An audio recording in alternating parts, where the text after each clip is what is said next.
Hey, good morning. Yay. I don't know why I always say yay when I go live. It's like, oh, it's a big surprise. But lately I've been going to live a lot.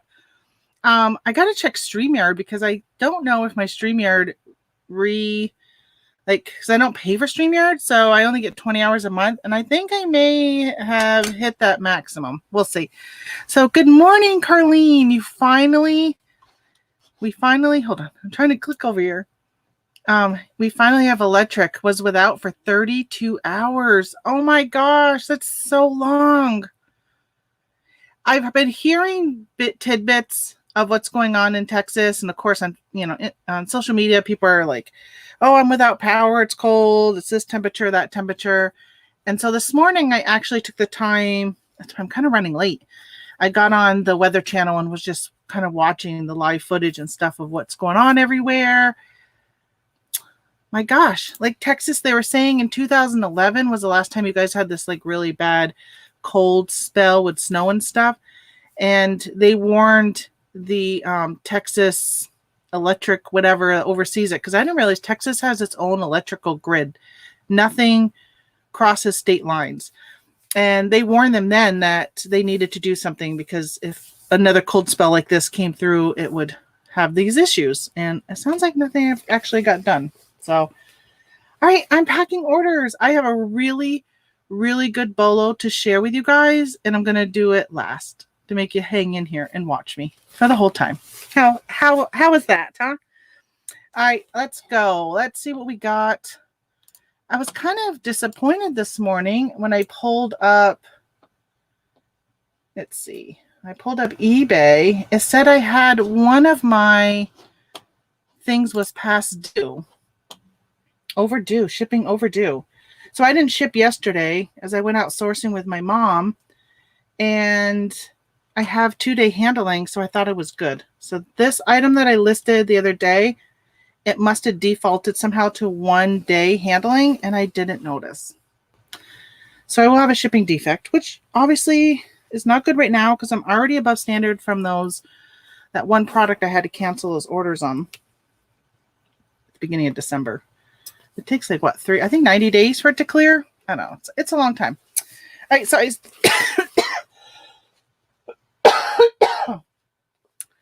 I think I'm coming down with a cold. And I've been complaining about my throat has been kind of like phlegmy. I don't like that word, but it's just been really icky. And I woke up this morning just not feeling well. Like I just feel I feel like I might have a fever, but I don't feel warm at all. I don't think I have a fever, but I just feel really weird. I don't know what it is, but I got a drink. I got a drink for when I get the tickle. You guys ever drink this? This is so good. It's called Aha. And this one is orange grapefruit. Oh my gosh, it's so good.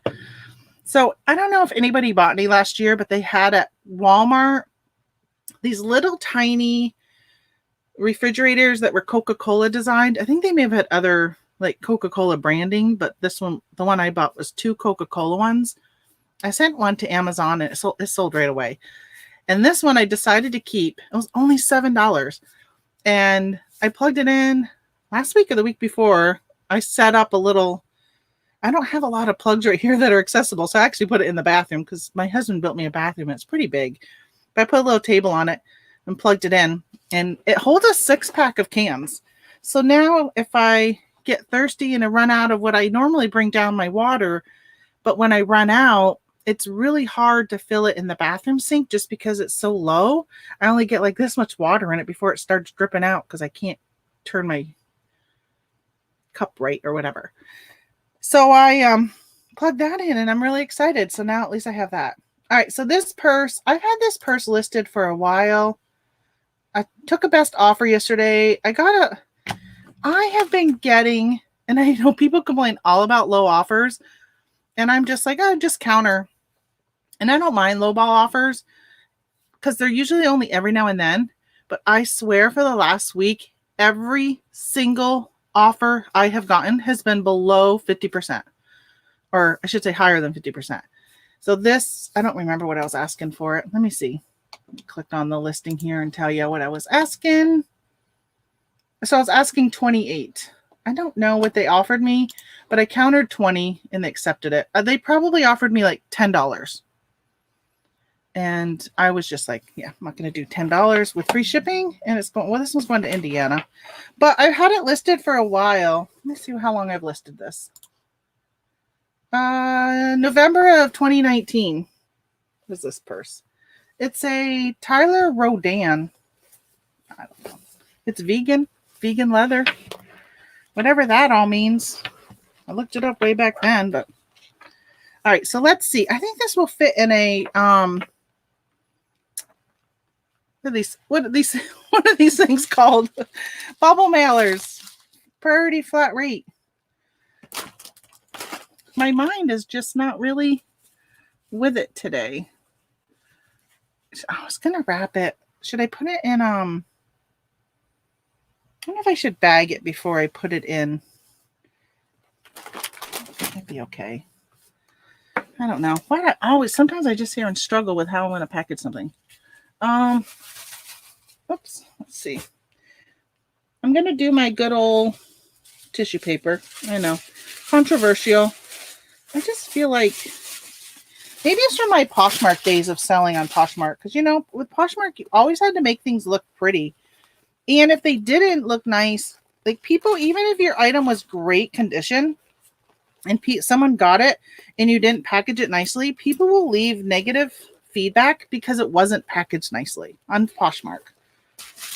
Isn't that crazy? Like if you got your item and it was like, so for instance, if I was to take it and just stick it in a priority mail thing and send it off and they got it okay and it was just as described, they would complain because it wasn't wrapped with tissue paper and it didn't have a thank you card and all that.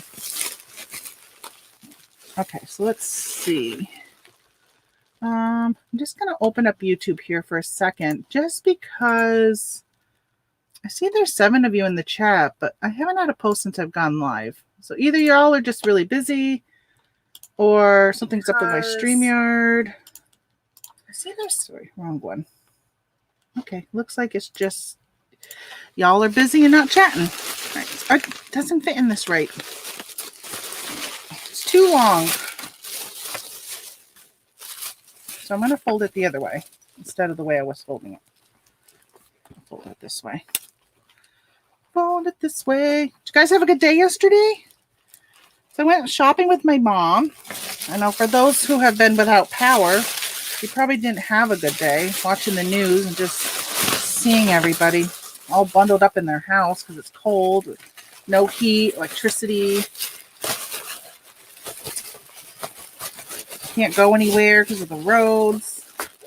We have a backup generator hardwired right to the house. So definitely is good if we lose power, and we have a fireplace for warmth. But I guess if we ran out of, and we got a lot of wood here, but our fireplace is actually propane. So I guess if we ran out of propane or ran out of whatever the fuel is that you put in a generator. I'm assuming it's gas maybe, but I don't know. Could be kerosene. Probably not. I don't even know. That's not in my wheelhouse of stuff I deal with. All right, so ship, flat rate. Let's see. Oh, it would have been only $8 had I just done it not in a padded, but I mean $8.24 regular priority. So yeah, so if you're just tuning in, I have a really good bolo I'm going to share with you guys. If you've been watching my channel, you probably have seen this item because I had been selling it in a 2-pack. And I went down where I only had one left and I listed it and it sold instantly. And I even raised the price considerably. Well, maybe I shouldn't say considerably, but I raised the price because it was my last one. And it sold. I mean, somebody paid my higher rate. Makes me wonder if I should have raised the prices of the other ones I was selling. All right, so then I sold. See, I grabbed everything today before I went live. So this was on clearance. Yeah, you know what I didn't buy yesterday? A blind. All right, can you see that? See that over there in the corner? Royal Pain, Queen V. This stuff was on clearance at Walmart. and I paid $4. $4 for it. Is sold for $17.86. Good morning. Is it Pammy? Is that how you say your name? It's Pam with an E. So I'm guessing it's Pammy, or maybe it's just Pam, or maybe it's like Pame. Could be something like that. Anyways, whatever how you sell. Oh, it is. You say yes, but I don't know if it's yes because I said it's Pammy. Yes from my first try, because it could be yes from the other 6 I tried. So I wanted to do some sourcing yesterday because I went to grab some crafting supplies, but we spend 2 hours when we go into a craft store, and so I didn't get really any time to go sourcing because we didn't leave, and it was like a little after 5 when we left where we were sourcing, and it's a 2-hour drive, and I had to go to my mom's. So really it's like a 3-hour drive because I got to go to my mom's, drop her off, and then it's a 40-minute drive. But then I got to unload and bring all her stuff in. So I would say from here to where I go, or like from there till I actually get home. What time did I get home? I think it was close. It was almost 8 when I got home. So yeah, about 3 hours, I would say. So I like to leave before it gets too dark, but we were already running late with stuff. So I didn't get a chance to source for reselling. Just pretty much bought stuff that we were going to use.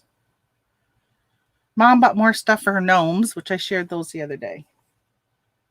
All right, 6. And thank you for everybody who watched the video and left comments and stuff. It's inspiring for her to see those. And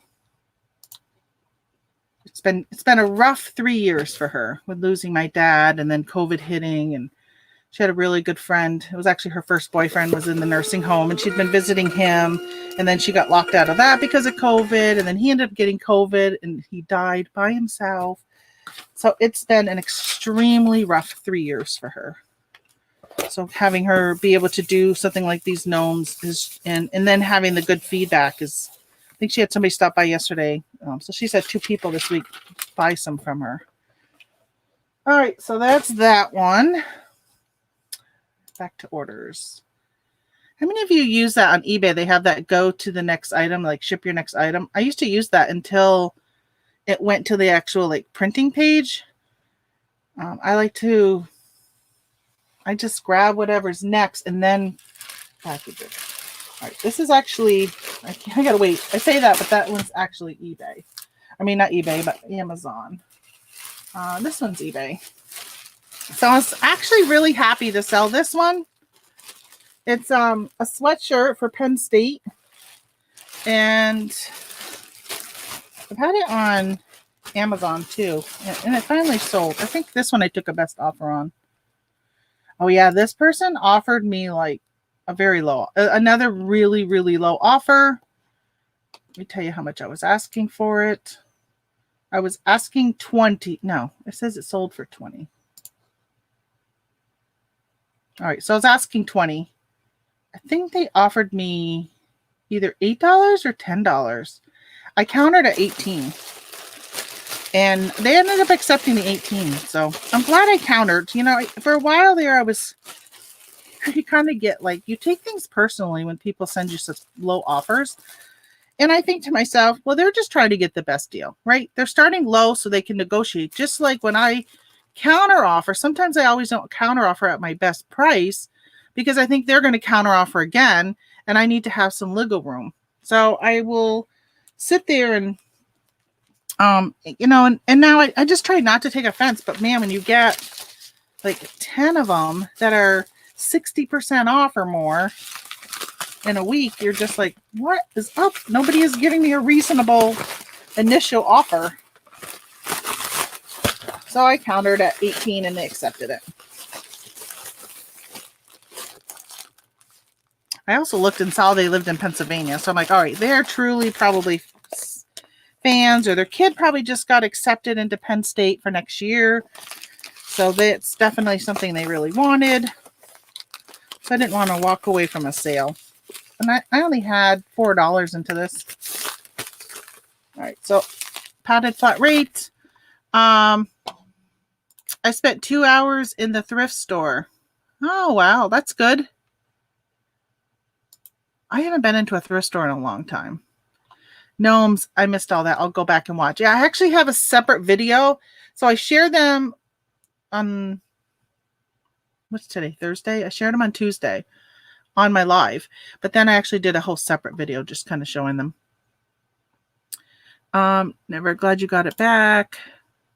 Worse not having electric. Yeah, it's tough. I'm assuming eBay probably put out something saying that if you are affected by the storms, we got you covered.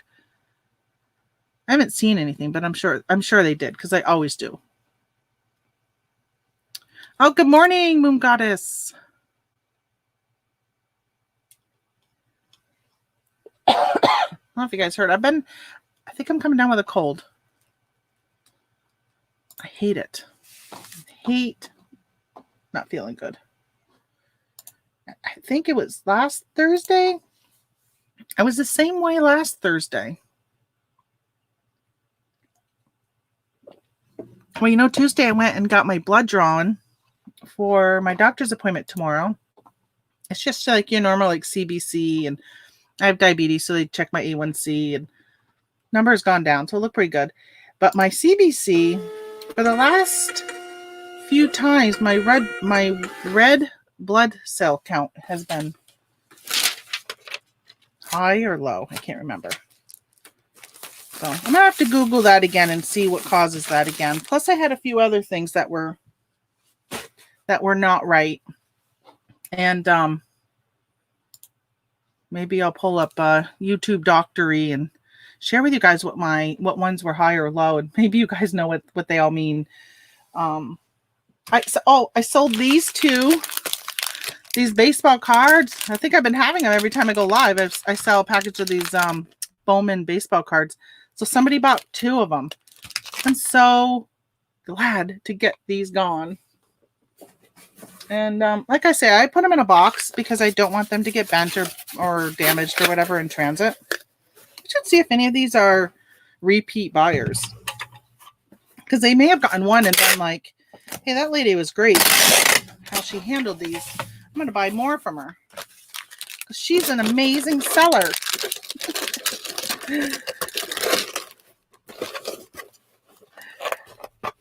All right. Today feels like a Friday, not Thursday. All right, let's see. Oh, these I sold for I paid $10.98 a piece for these. Sold them for $37, the 2 of them combined. Only 7 ounces. So that's good. Yeah, definitely not money makers right now. It's just really, I wanted to break even. And just get them out of here.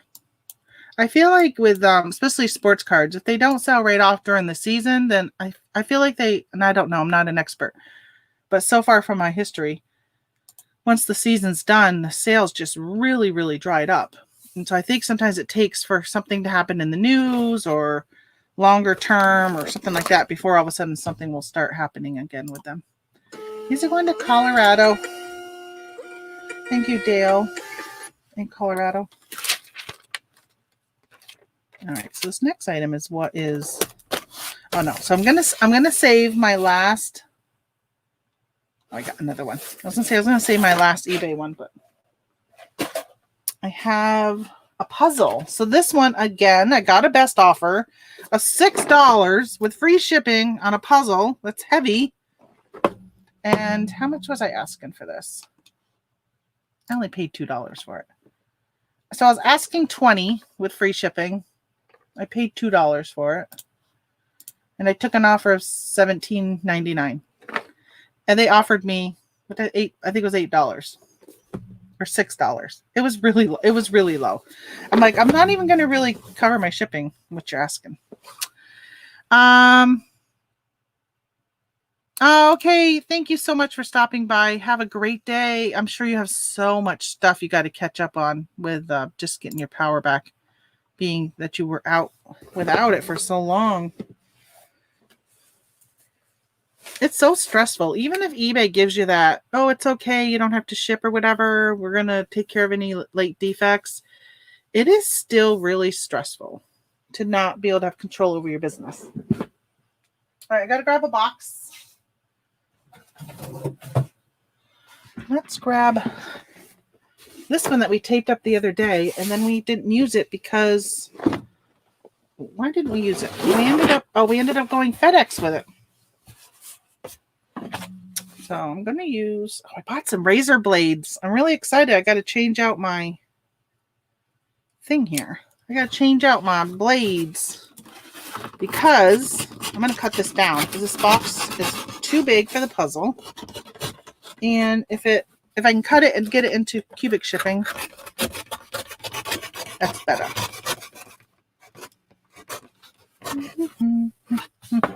Yeah, I was watching the Thrifting Goomba last night. Actually, I was watching it this morning from his show last night. And they were talking all about shipping, and they were talking about the changes that the post office is looking at recommending. Some of it I didn't really fully know. I still don't really know. I guess I got to figure out what's going on. Or just wait till it's like, I just feel like there's still a lot of questions around it. Looking at getting rid of, somebody said they're getting rid of first class, or they just want to go ground with all first class. I think is what it was. So first class won't go on an airplane. Which would make it cheaper for us when we're selling something that has alcohol in it, right? Like a perfume or something. Because we could just ship it first class. We wouldn't have to do parcel post. Because right now, if you're shipping perfume or anything with alcohol in it, flammable, you have to go parcel post to guarantee it's going to stay ground. I think a lot of first class right now is already ground because they were saying that the planes that they use for the post office, most of them are commercial planes, so they would throw them on like a United flight that's flying at night. And now there's less flights going, so they've had to put more and more on the ground since COVID. So I don't know what that's all going to mean. I really hope that like FedEx or UPS comes out with like something like a first class option. I feel like their lowest rates are still too high for me to do them. But I'm wondering if I was to go to them and say that, hey, I sold, let me see how many packages I shipped last year. I think it shows it on, it doesn't show it on eBay, does it? It shows you your total sales. Oh no, total transactions. I had 1,776 last year. I sold 1,700 items. So if I was to say to them, hey, listen, I sold 17, well, let's say even more than that, right? Like 2,000 when you add in more. I sell over 2,000 items a year. What kind of rates can you give me so I can use you for all my shipping, even my first class? But even, I guess if I was to say, okay, anything maybe 8 ounces and higher, I would go with that rate, and anything less, I would still use the post office. I don't know. The only problem for me is I really like my postal guy, and he's really wanting me to ship more through him because he wants to have them extend his hours. So this is 110. And yeah, my measurements are not right. Good morning, Sherry. Hope I didn't miss anyone else coming in. So this is a little over 8, 12 and a half, and 3. So I'll put 12. So I got to put 13. I'm just going to say 8 because I already gave it a little extra with that one, and then 3. Why is this coming up medium now? It's a puzzle. I don't understand why eBay does that sometimes. Oh, it's only $7.96. Shipping is only $7.96. Where is this going? Ohio. Let me make sure I didn't make a error. No. That's pretty good.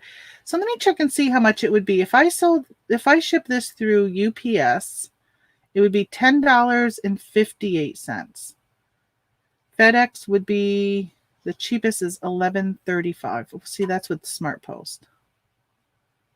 But $11.35 if I said, oh, I'm just going to go through the FedEx. So that's still, $7.96 to the post office. So going through the post office. Well, I was going to do it anyhow, but if I could negotiate, I know they have that one rate. I'll have to look that up and see what that's all about. Just feel like it's time to start investigating other options for shipping, especially if they're going to make some major changes that could affect stuff. And one of the things that Michael brought up, so the Thrifting Goomba, he said on his show that what if Amazon came into play and Amazon said, hey, eBay, we want to work with you and your sellers, and we'll take care of all of your shipping for you, or something like that. What if they came in? That'd be interesting. I would hope eBay would kind of say no, because I feel like Amazon would never do anything without an end result that's going to fully benefit them.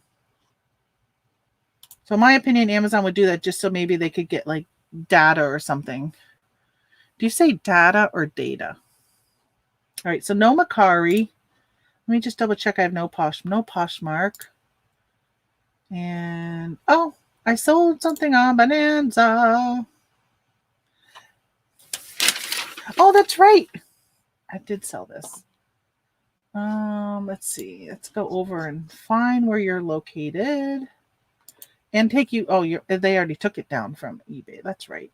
I got to look at my unsold and see. I'm so glad. This is something I found when I was going through my inventory that I didn't have listed, that I thought I did have listed. I got to go grab it. It's in J4.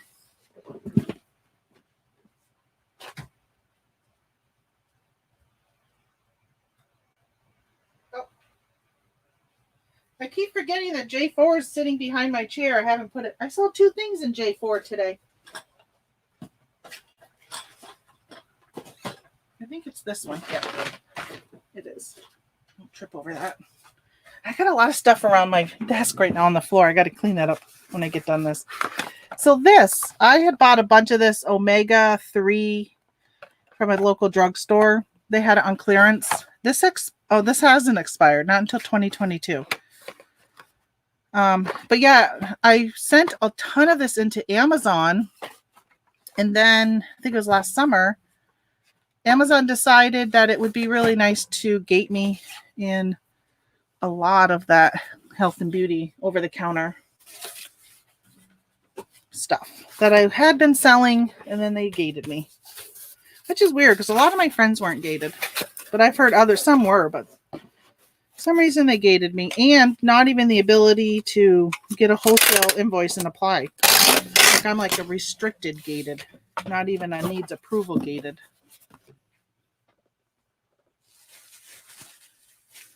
So like I tell people who start off on eBay, then just focus on what you can sell, not on what you can't.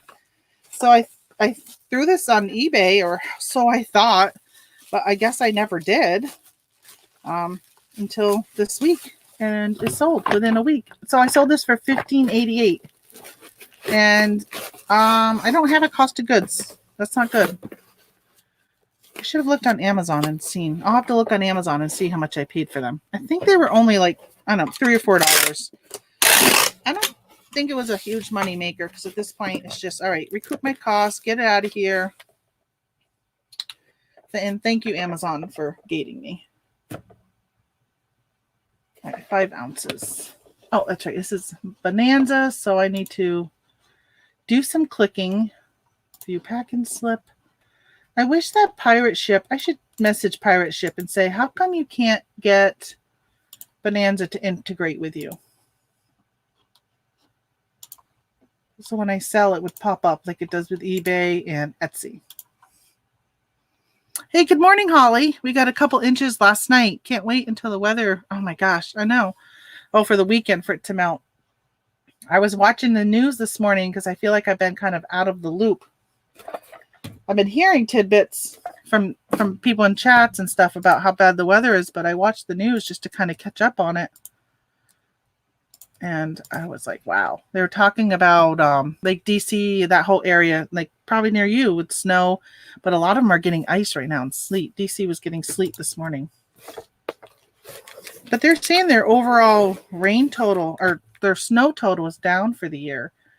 And then the guy, I think it was Jim Cantori, he's in Texas, and he was saying that like the snow total, he was like talking to the girl from DC and saying how, yeah, she's kind of like, yeah, the snow total overall in DC is low this winter. And he goes, something about the Northeast. And I'm thinking, you have not come to my house. We have had snow on the ground for a really, really long time. You can't tell me our snow totals are down this year. I feel like our snow totals are pretty average. I feel like the last few years our snow totals have been down, but this year I feel like it's right on track. Or at least it seems like it right here.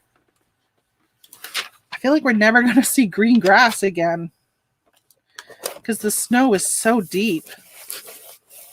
It's funny when the turkeys walk. My husband plows a path for them with his tractor through the yard, so it's easier for them to cross the road and stuff. But sometimes one will wander off the track, which I'm like, why aren't you walking on it? And it's like they're sunk way down. Like their bellies are like dragging through the snow. I just realized I put this with eBay tape. Oh, well, it's a Bonanza sale. And I forgot to grab the tracking. So you got to paste the tracking. Brian in San Diego, thank you so much for ordering for me on Bonanza.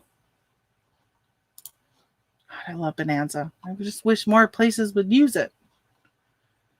Okay, so, or would be like Bonanza. Let's do Amazon next. How's that sound? We have not had mail delivery for the past 2 days. What? What happened to that snow, sleet, whatever saying? Wow. Our people deliver like I don't really ever remember them ever not delivering. All right, actually, I'm going to do Etsy next. I sold, you've seen these, I sell these on eBay, and I think I was just sold one the other day on eBay because I was telling you how a lady had ordered one of these for her son in prison, and it got sent back. So it's just a lined notebook, but it's like book bound. I got these for so cheap, like a whole bunch of them from a liquidation company. And, they're selling, but I had a lot. Over 100 of these probably when I started. I don't even know. I have to look and see how many I had. I think I still have like 30 left or so. Sometimes I've sold like 70. I've sold quite a few of them. So let's see. I sold this one for $17.53. It's going to Albuquerque, where my friend Michelle lives. Oh, I haven't seen her pop into the chat yet. 12 ounces. Let's see. Etsy. I like that you can print shipping on Etsy. Like you don't have to go to another platform if you don't want. Unless you're doing, I haven't been able to find where I can do flat rate on Etsy shipping. $4.53. Print shipping label. Let's see. Print.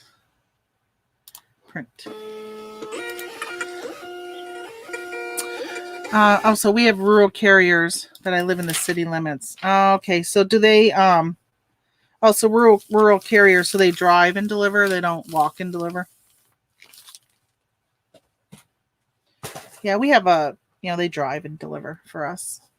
It's been a long time since I've lived in an area where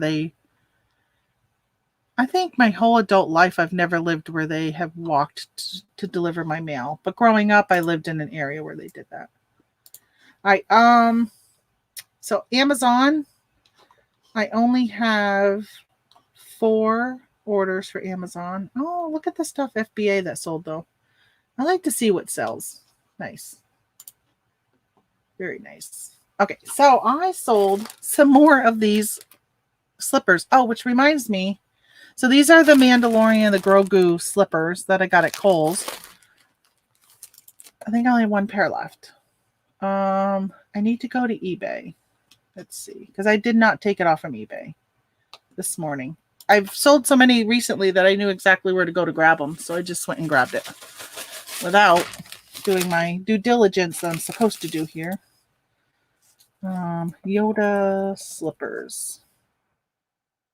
3T. Yeah, I gotta change that 2 down to 1. And let me make sure on Amazon. I should make sure on Amazon it says I only have 1 left. Hold on. Let me just double check. Make sure I've been doing those too. Yoda slippers. All right. Oh, what's the title? What's the title? Oh, they say Star Wars. Star Wars slippers. Oh, it does say 1. Good. So these sold for $19.95. And I paid $6, I think. Yeah, $6. Big old $6 But I got to take it out of this bag because that bag says Kohl's and it says $12. So then I put it in one of these. I think last time I said, remember, parents have to be told not to let their kid play with a bag because you can suffocate. Okay, that just goes right in here. So that'll be nice when I get rid of that one. That'll be gone. 1 left. Well, I say that'll be nice, but it's nice seeing things sell all the time. Wish I would have bought more of them. Every now and then I do that. I'll buy something when it's a good deal. Hey, Michelle, I was just talking about you. I just shipped something to Albuquerque. I forgot what I said. Oh, that's right. It remembers my stuff. Watching me on the big screen again. Gosh, you're going to make me have to start taking care of my skin better. Watch me on the big screen. All right, so this one is going to California. Oh, so I'm going to share a bolo with you guys later, but I'm going to have another bolo based upon the Star Wars because you heard that they cut one of the characters on Star Wars. Disney did. And she's got a little figurine that's out that you can pick up at like Target and Walmart and stuff. It's gone up considerably in value. It's like $100 right now to buy that. So it's good. All right, so this is another sweatshirt, Atlanta Hawks. I don't know NBA stuff. But it's really weird because I can't sell NBA on Amazon, but for some reason I was able to sell this one brand of their whole line, and I've had like almost every NBA team, and I was able to sell it. It's a nice little hoodie. This one only went for $17.50. Not bad. I got $4 into it. So it's not a huge money maker, but the thing that's nice with Amazon, you don't need huge money makers. Most of the time is they don't take much work. The pictures are already done for you. The description's already done. You literally just scan it, put a price, and you're done. So I like that.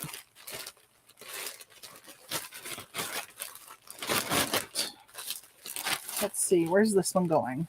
This did only weigh 13 ounces, by the way. So I'm doing first class. You know, when you got 2 screens, sometimes it's hard to locate your mouse. You got to move your mouse around a lot sometimes to locate where it is. What screen is it on? Okay. So that's actually 14 when I add the bag. 14. This is the first one of the Atlanta one that I sold. I'm going to put in my info here. 3. And where's this one going? Oh, it's going to Georgia. By shipping. Print. All right, so that's order number 2. I don't know if I said I had 4 orders for Amazon, FBM. Which actually is quite a lot because I feel like I don't have much right now FBM. I got a lot of long tail stuff, but I don't have a lot of like, well, actually I sold a book, this one. This is long tail because I listed this last May, I think it may have been. is I picked up 3 of these. I've told this story before. Hey, good morning, Sambai. I went to, dumpster diving. They had a bunch of books in a dumpster, college books, and I picked them up.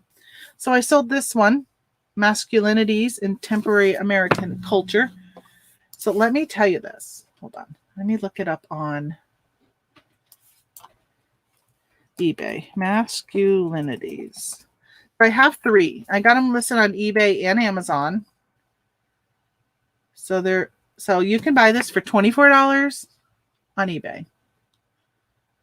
I sold this on Amazon for $44.88. Look, it's so used. It even said it's got a used sticker on it. It's got a ripped thing. This sold in acceptable condition is what I listed as. $44.88. Let's see how much if you bought it brand new. How much does this sell for?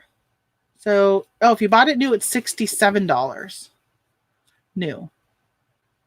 The cheapest used is $44.88. So, yeah, I was right in line with the cheapest. Sometimes I feel so guilty sometimes. Because I know it's probably a college student, which, if anybody belongs to, what group was this? There was a group in this morning. Maybe it was, I think it may have been RVA Flips group. And I'm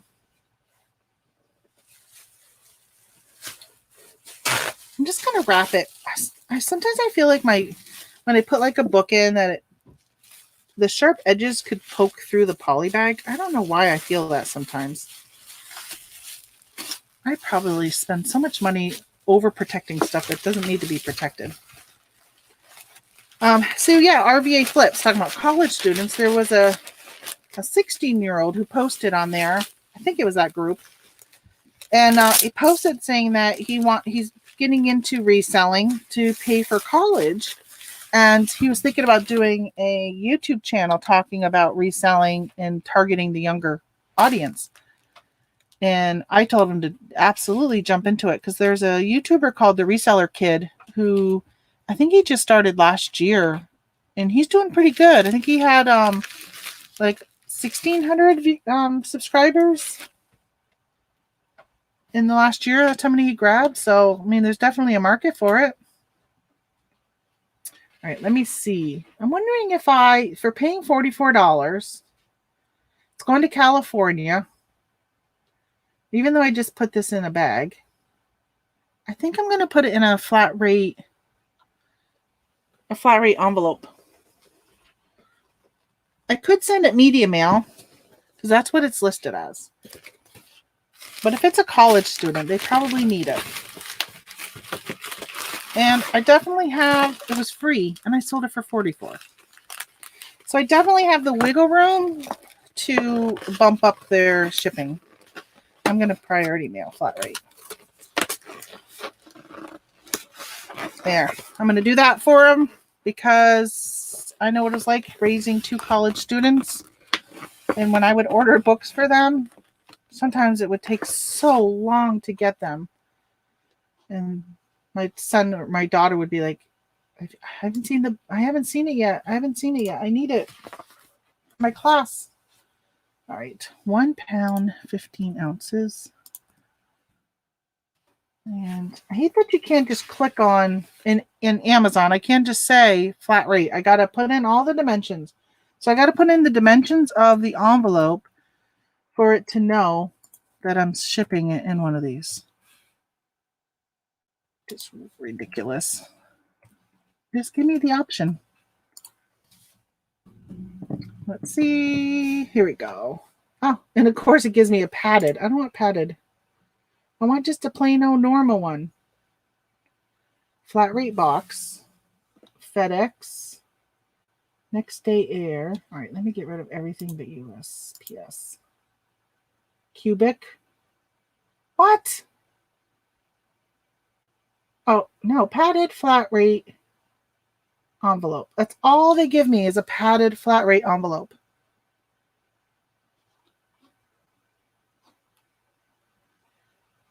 All right, I'm gonna. They didn't even put a last name. If they had a last name, I'd feel a little bit better with shipping it through. Maybe that is their last name, Jeanette. Jannett. Is that their? I was assuming it was a first name. Because I thought, well, maybe I'll go with shipping it through pirate ship and I can use my envelope. But I do lose that seller protection when you ship outside of Amazon. And I could see if I was to put in a claim, they would be like, oh, we're going to deny your claim because you didn't even include both names. You just sent it to Jeanette. I think I'll take this out and put it in a bubble. Try making the dimensions smaller. I put in the exact dimensions of the envelope, though. I mean, it would save me 60 cents. But keeping it in this saves me 60 cents. All right, so let me change the dimensions from 2 inches to 1 inch. Maybe that. Thank you. Thank you, Sam. That worked. Because now I have the priority mail flat rate envelope. Okay, because I rounded up to 2 inches because it feels like it's more than 1 inch. But I know when you put in, like in pirate ship, you don't have to put that third dimension. That's exactly what it is. That worked. Thank you so much. It's helpful when you're live like this and you get questions while you're packing. Oh, wait, do you see that? I think I showed this thing I'm going to send next. I've shared this one with you guys before and it got returned. And so I relisted it. And you know what's funny? The price had gone up. I got it back and I was able to relist it for more money than the first time I sold it. With the defects that the seller or the buyer pointed out and why he returned it. So it's been sitting right here next to my desk. I never even put it away. Oh my gosh, look how thick this book is. Deadpool. So it's brand new, which I sold it as like new. Let me see. Let me look at by shipping. So I sold it as used, very good. But I put book is new, unread, but does have some defect on spine where the glue leaked through when glued together. Okay. But look, I mean, it is like in perfect condition until you take off the dust jacket, which I never even thought of looking at this one. Oh, when I sold this, it was wrapped in plastic where I bought it from at a retail outlet. It was wrapped in plastic. So I couldn't even have seen this. But this was how picky. But I guess if you're a collector, right? See the spine? See those gray dots? That's glue. From when they glued it, the glue had leaked through. So the person who bought this returned it because of that. Of course, they originally bought it. I shipped it. That night, they put in a cancellation request. And I said, I've already shipped it. I can't cancel it. But when you get it back, just return it.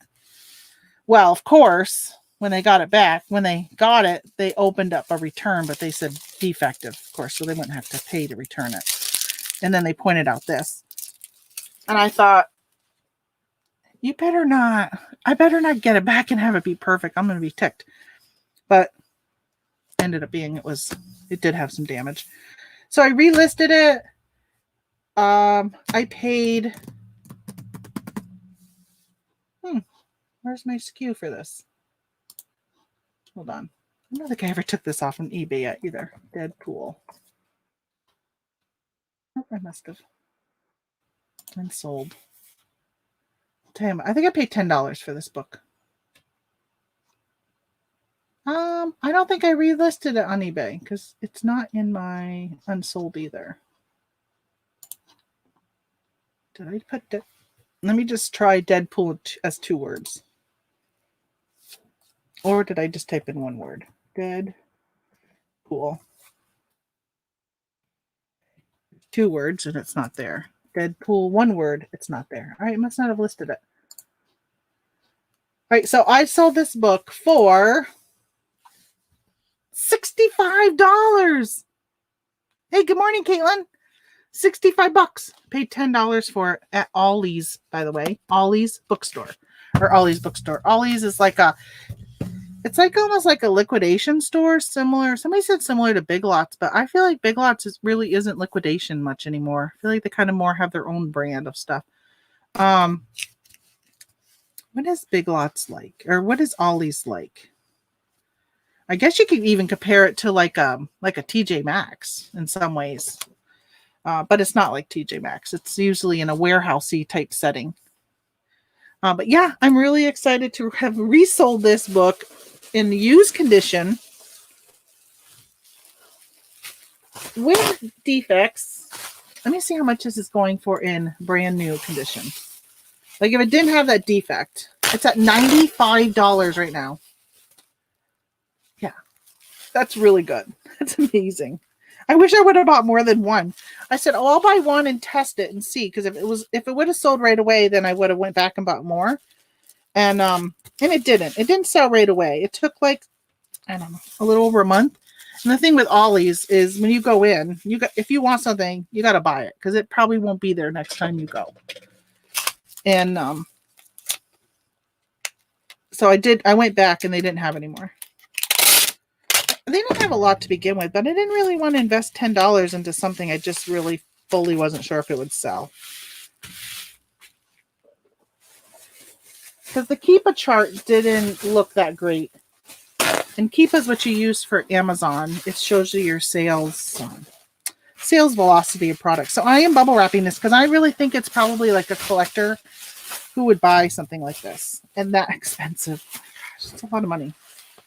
Should have showed you the inside of it. I think it's like the cartoon book, the comic books. If I remember correctly when I looked inside it, when I got it back. Because I hadn't looked inside it before because it was all wrapped. Okay, so this is all bubbled. Me and my bubble wrap. Let's change this channel to the Bubble Queen. I'm going to use, let's see. I'm going to definitely send this priority. Let me make sure that they didn't upgrade it. Or not priority, but media mail. It's going to Pennsylvania, which is even better because it's close. Oh my God. Guess what I'm going to use? Remember, whoever was around on Tuesday, these boxes from the UPS. I think this will fit. This will literally be perfect in this. How do I open it? Oh, it was from the top. I was trying to find the sides. I think this is going to fit perfect. Oh my gosh, this is amazing because I was like, oh, everything I have is priority mail that this would fit in nicely. Because with Amazon, you can't use used boxes, so I couldn't reuse. So I would have had to maybe bubble. Oh my gosh, this is like, wait till I show you guys. All right, look at this. Like it's literally perfect. Look, it's a little bit bigger, and there's hardly any movement. Oh my gosh! All right, I'm really happy. Again, I get excited over boxes that fit. Oh, I can go medium mail with this. Sweet. All right, I'm gonna just tape the edges. Go this way with it first. I really need to no, I'm not a fan of this camera I got. My web camera. I thought I bought a new one on the recommendation of somebody because I thought I was going to be able to manipulate it to zoom in and zoom out and stuff, but it doesn't, even though I was told it would. Because I wish I could zoom out the camera a little bit so you guys could see like down below a little bit more. But it doesn't let me do that. And I don't want to tilt all the way down or you're just going to end up looking at my boobies all the time. All right, so this is 7 pounds, 10 ounces. It's a heavy book. Oh, last time I shipped it for 7 pounds, 14 ounces. All right, so 710, which shouldn't make any difference. Oh, let me check the measurements. This box was 10, 12, 10, 3, 12, 10, 3. I think I sent it priority mail last time. Probably should add Medium mail is $6.81. I'm just going to look at my other options here. FedEx is $30. FedEx Home, UPS is $14. UPS Ground is $11. Priority Mail is $10. Priority Mail Cubic is $8.96. That is, so medium mail is $6.81. Remember, they paid $65 for this. I got $10 into it. Medium mail is $6.81. Priority Mail Cubic is $8.96. Do you think I should just go ahead and upgrade and pay the $2.15 more? Plus, it gives me the insurance. Otherwise, on the media, I would have to add insurance. I think I'm gonna do Cubic. I was in Ollie's this weekend, and someone was grabbing a bunch of books. I bet that was the other. Oh, was the one he was grabbing. Could have been. This one I bought in like, I don't know, October, I think. At first, I thought he was at work. I saw him checking out. Yeah, I know. You know what? Sometimes I will see. Hey, Michael. Oh, and good morning, Eric, by the way. I'm highlighting that. Oh, and Sherry, I see you have a question up above. Yeah, I'm going to do the Priority Mail Cubic. I'm going to upgrade this for him because, I mean, it gives me the coverage if something was to happen. I need to order more of those. I don't think I have any left. They have Priority Mail, like just sticker strips that you can put on stuff, which I like because it lets me, just besides this mailing label saying priority, I do got this Priority Mail tape, which I'm going to put it on here. I'm going to wrap it all the way around. Michael, I was talking about you earlier, talking about your show from Wednesday night. I'm assuming it was Wednesday. I was watching it this morning, so maybe it was last night. Oh yeah, last night was Wednesday. I guess it was last night. I keep thinking today is Friday. But I was watching your show this morning and just talking about shipping, and I like the part where you said about Amazon possibly jumping into the pool and saying, hey, Poshmark, eBay, whatever, we can deliver your packages for you. All right, so I'm going priority with it. I put the tape around it. I can't believe that's all it was, but you know, it's only going to Pennsylvania. Ross, I hope you enjoy that book. Okay, that is it with Amazon. So let's see. I saw Sherry had a question. On eBay, each time I sell a single quantity item, the listing does not come down. I have to manually end the listing. It is a settings issue. So you have the out of stock option turned on. You have to go and turn that off.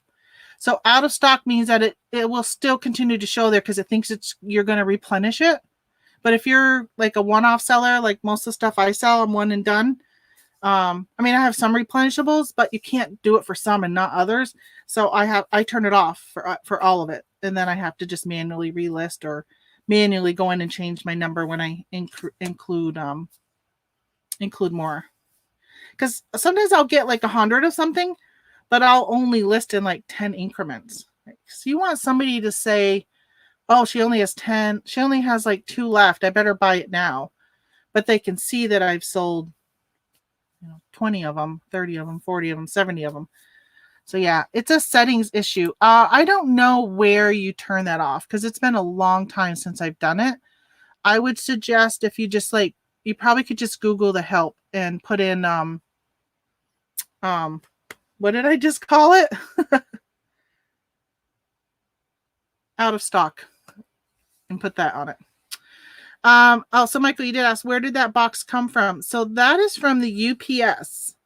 On UPS, you have, if you have a business account, you can order supplies, and those are called the medium security box.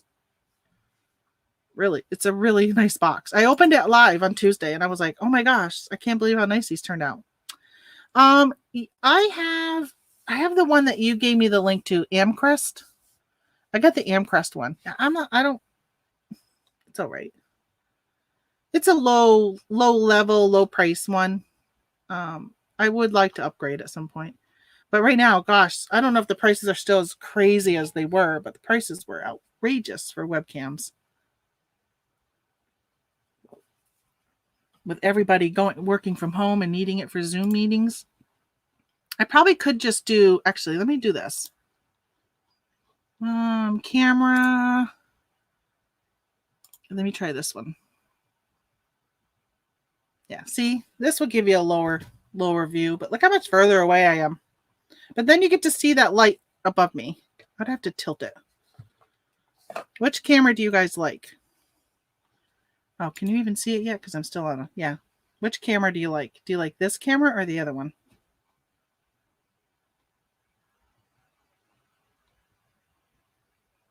I'm going back and reading your messages. All right. So Michael, oh yeah, you lost power and got kicked off. Oh my gosh. Yeah, I only watched, I think, like a half hour of it. And then maybe it wasn't even that much. And then I came down here and I turned it off because I was watching on my phone and I had to use my phone to pull items. Oh, Oscar and Alex stayed on for another hour. I was surprised not to see John on there. Thanks for the invite into the Discord group. Yeah, I was sorry I didn't get to it right off. I haven't figured out how to turn notifications on my phone, so it lets me know when I have a message on Instagram. So I got to manually remember to go and check that, and I'm not always good at that. But thankfully, when I realized you had only posted it that day, so it's not like I was like days later. Do you have to basically be invited into the groups on Discord? I think yes. Or you can find links somewhere. So mine, I sent you an invite, but you didn't need an invite. Like, well, down in my description, not of this video because I haven't put it in there yet, but my other videos, like videos from the last 2 months, will have a link to my Discord in the description. Anything beyond that still has my Facebook link. I haven't gone back and edited all that. And seeing I don't have that Facebook group anymore. I mean, it's out there, but no, you ask to join it and nobody's going to approve you. Yeah, I wish there was a way to search, but I haven't found where you can do that yet. But I really like Discord. After you start hanging out, you'll realize how really nice it is. How you can break down your conversations into topics so nicely. I like it. Good morning, Craig. Land Shark Picker in the house. Speaking of that, Land Shark, Craig, I was using your app the other day, or your Google Chrome extension on Walmart, and it wouldn't search. It was either the UPC. I got to send you a message. It wouldn't either search the UPC or it wouldn't search the title. It would only do one or the other. I can't remember which one it was. I just wanted to. Been meaning to let you know. The other one. Yeah, speaking of Eric saying he was watching the replay too this morning of your show. The Thrifting Goomba, by the way, you guys go follow him if you're not. But he, I like how Alex, they're talking about postal and how to ship.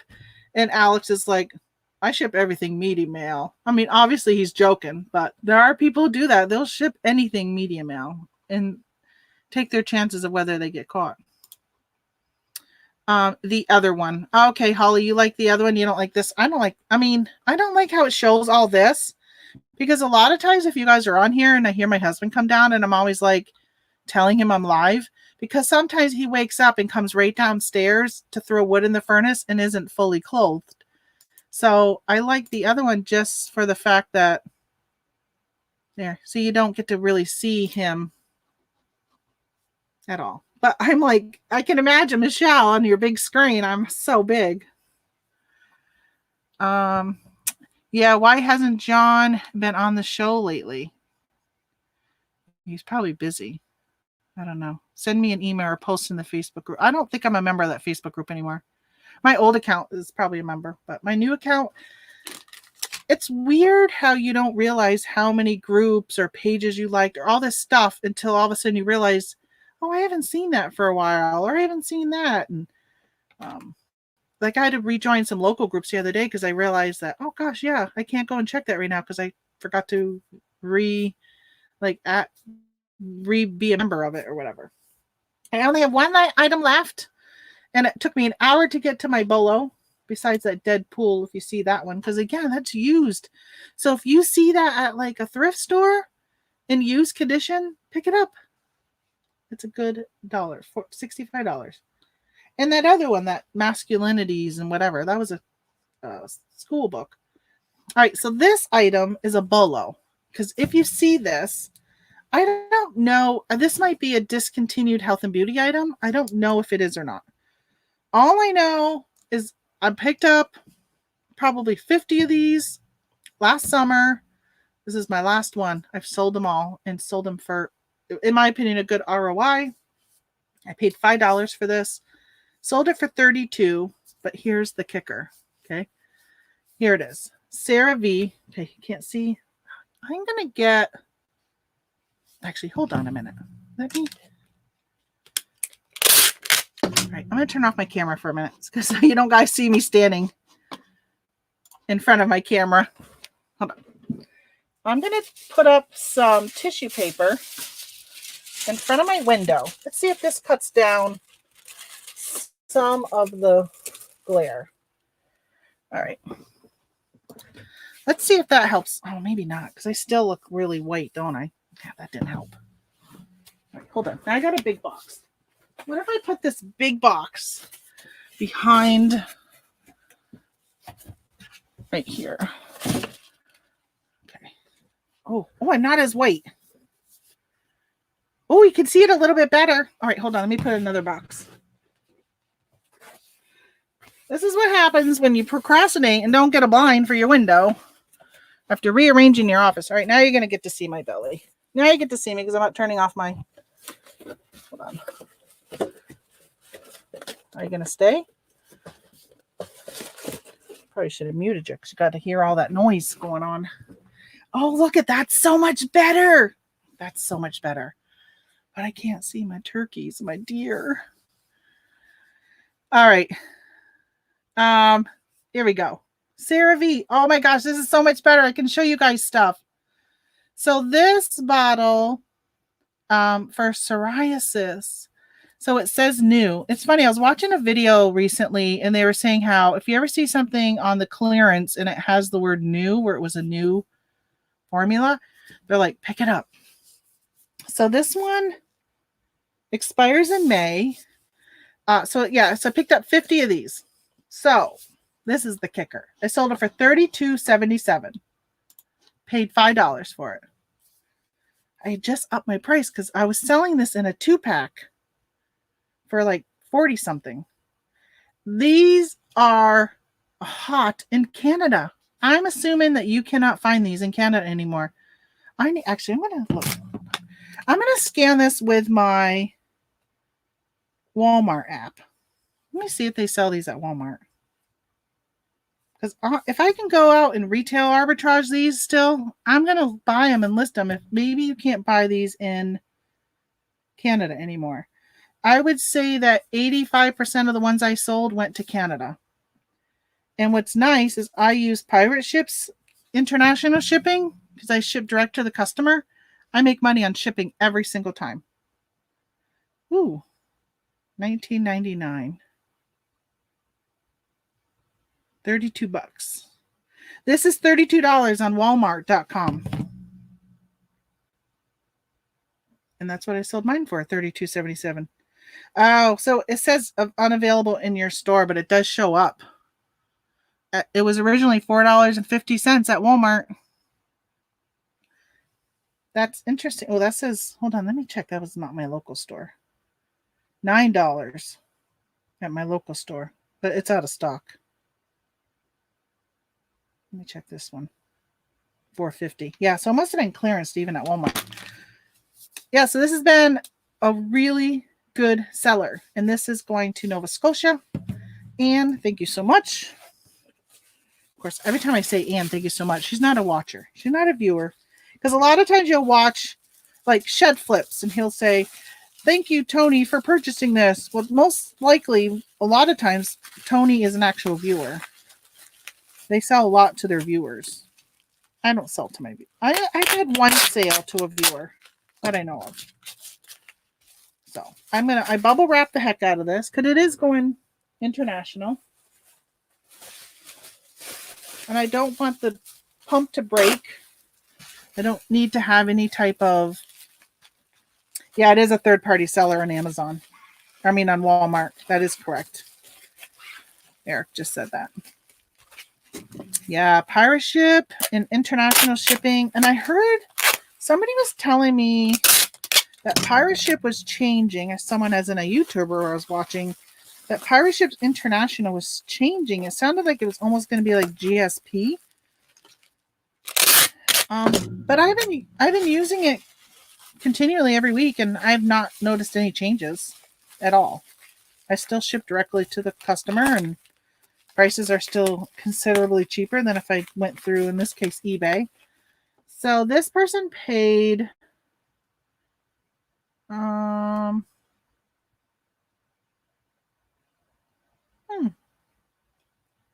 it doesn't show me. It used to show you how much they paid on your shipping screen. That's kind of interesting. They took it away. So now I'm going to look at my packing slip, which that's taken a while. As that loads, I'm going to figure out what I'm going to mail it in.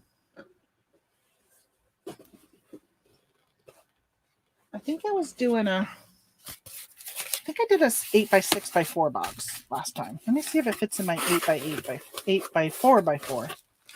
Oh yeah, that works. Katie and Vicky said that at least. Oh, okay. Yeah, I haven't watched their show lately. They blocked me from their channel. I can't comment in their comments. They blocked me. They must not like me. I don't think I've ever said anything that would offend somebody in that regard, but so I don't watch them that often because I don't like watching a live and not being able to comment if I have something to say, or somebody in the chat I want to say hi to. Sometimes I'll go in. I have an alias YouTuber. I log in. Well, I mean, I got one under my name, Tamara Augustino, and sometimes I'll just log in under that, and I can comment under that. I just can't comment under the Yellow Brick Road. Maybe it's because it's a reselling channel and they don't want that in their chat. Yeah, I said it was over Jason Smith. I'm just guessing that it was over Jason Smith because I had Jason on my channel and they have a feud. I'm just assuming that's why, because I've never done anything, or like I was a member of their Facebook group. I'm not now because I didn't go to their Facebook when I started my new Facebook. All right, so that is not pulling up the pack-in slip. So thank you, eBay. You're so helpful. Thanks for your purchase. No, how come I can't? It doesn't have the pricing on it. I'm gonna go back. Just trying to see how much they paid for shipping. I know there's a difference. I guess I could take out my calculator. All right, they paid $20.19 in shipping. Let me tell you how much shipping really is. All right, 8x4x4. Sometimes I don't like to use the 4x4 box because it will it's hard to put the, what's the word I'm talking about?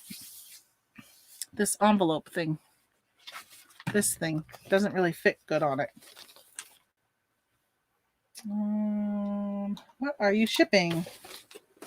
I just say lotion. I don't get really into it. All right, total value. How much was this? $32.77. All right, I'll just put $32. Weight, 13 ounces. Get rates. Yeah, I wonder if I should add shipping. Add insurance. I'm gonna, because shipping is only $10.49, and they paid me $20. So I am gonna go back and add insurance. even though it's a really low cost item. Right? It's only $32.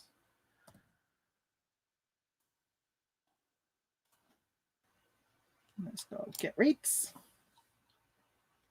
So it charged me $1.35 more. So $11.84, and they paid $20. So I'm already making considerable amount of money selling it for $32 when I paid $5. And now they paid $20 for shipping. So when you look at all in everything, they're in $52.96. My cost is $16, $17, let's say. So that's pretty good. Pretty good profit on that. Now, if you sell it on eBay, you do pay an extra final value fee for an international payment, just so you know. Oh, which actually reminds me, I have to see if my sister's available. How many of you on here feel really comfortable with the reports that you need to pull every month to see what your expenses are on eBay? Because I found that I had made a big error last year. A big error. And thankfully I hadn't filed my taxes, but I was able to fix it. Remember, so the other day on Tuesday, I was talking about these envelopes you can get from the post office. So instead of taking this and sticking it right onto my thing, I've been putting international ones in this. And I have learned, so this, I'm probably showing the address, ain't I? Hold on. Whoops. So I'll cut this in half and use half of this envelope. They do have smaller ones. They do got smaller ones. Okay, let me see. Oh, you have no clue on how to do it. Yes, if you want me, I can show it when I'm done this. I need to, if I show it, what I'll probably do is pull that snippet out, which I still need to do on my Brickseek one, and then re-upload it separate, because I think there's probably people like me who didn't realize they weren't pulling all the right data. And I know there's services out there you can use, like QuickBooks and GoDaddy and all that. And I'm assuming that is programmed to pull everything correctly. I don't use those because I use Inventory Lab. All right. Oh, shoot. You know what? All right. I forgot one thing I need to do on my label. And I don't know why this happens. I'm going to show you on this label. So I don't know if you can see, it's still a little glary, but that first column doesn't print. And I have tried everything I can do to get my Dymo to print that first column. So I go back and I write in, like, for instance, this is lotion. So I have to write lotion in because the LOT is dropped. And then I have to put a 1 for the quantity because that gets cut off. Thankfully, nothing's been returned because of it. But I don't know. So I end up having to, hold on. I don't know if you can see the pen marks. See that 1 right there in the word quantity I had to write in. I signed my name back down there and I had to write lotion because that all gets cut off.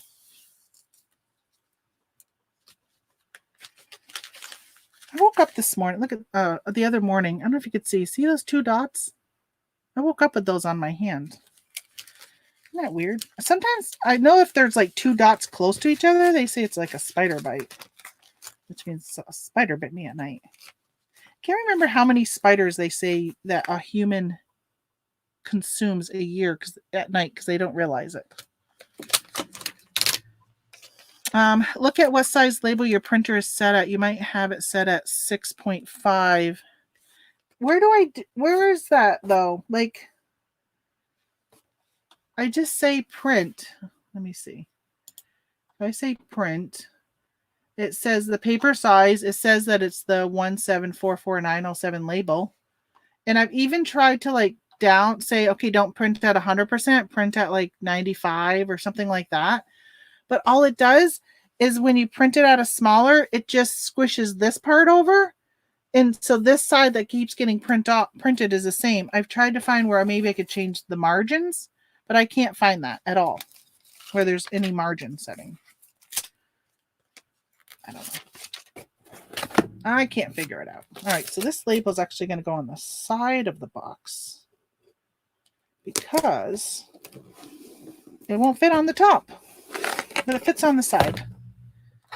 And I'm not worried about this getting crushed because it's pretty well bubble wrapped.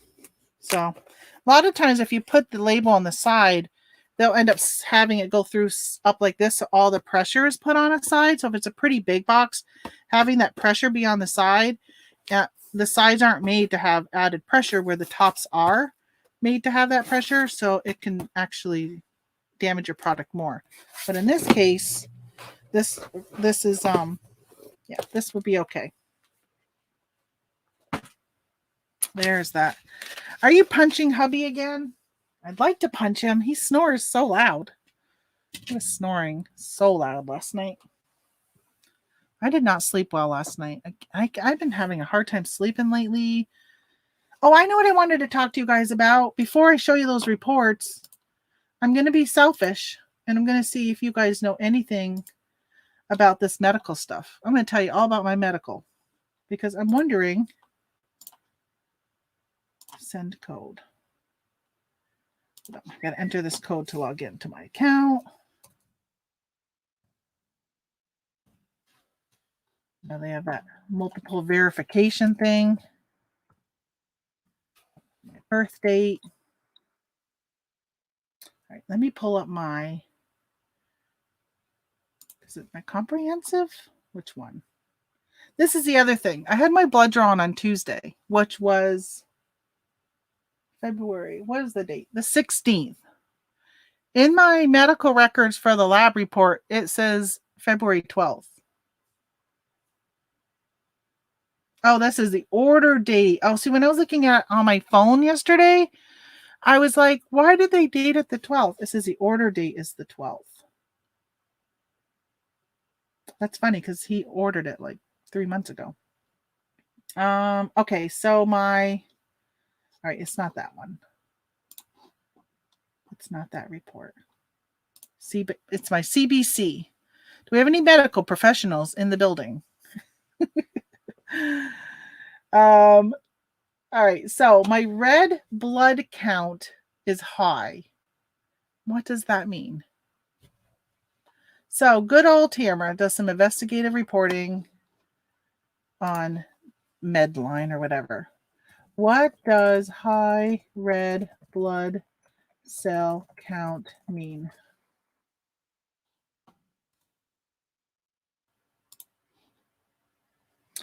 What does a high red blood cell count mean? Well, obviously, it means you have too many red blood cells, obviously. But why? They're produced in your bone marrow and transport oxygen from your lungs to tissues throughout your body. Maybe that's why I'm so tired all the time. My body's not getting enough oxygen. So it's from dehydration. I feel like I drink pretty good. Congenital heart disease. I don't think I have that. Smoking. I don't smoke. And low blood oxygen levels. Let's click some more. So your red blood count is supposed to be between 3.68 and 5.22. Mine is 5.4.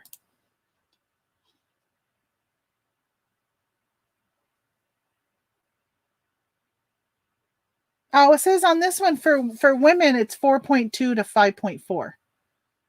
So maybe I'm all right. Per the Cleveland Clinic, I'm in the high end of the normal range.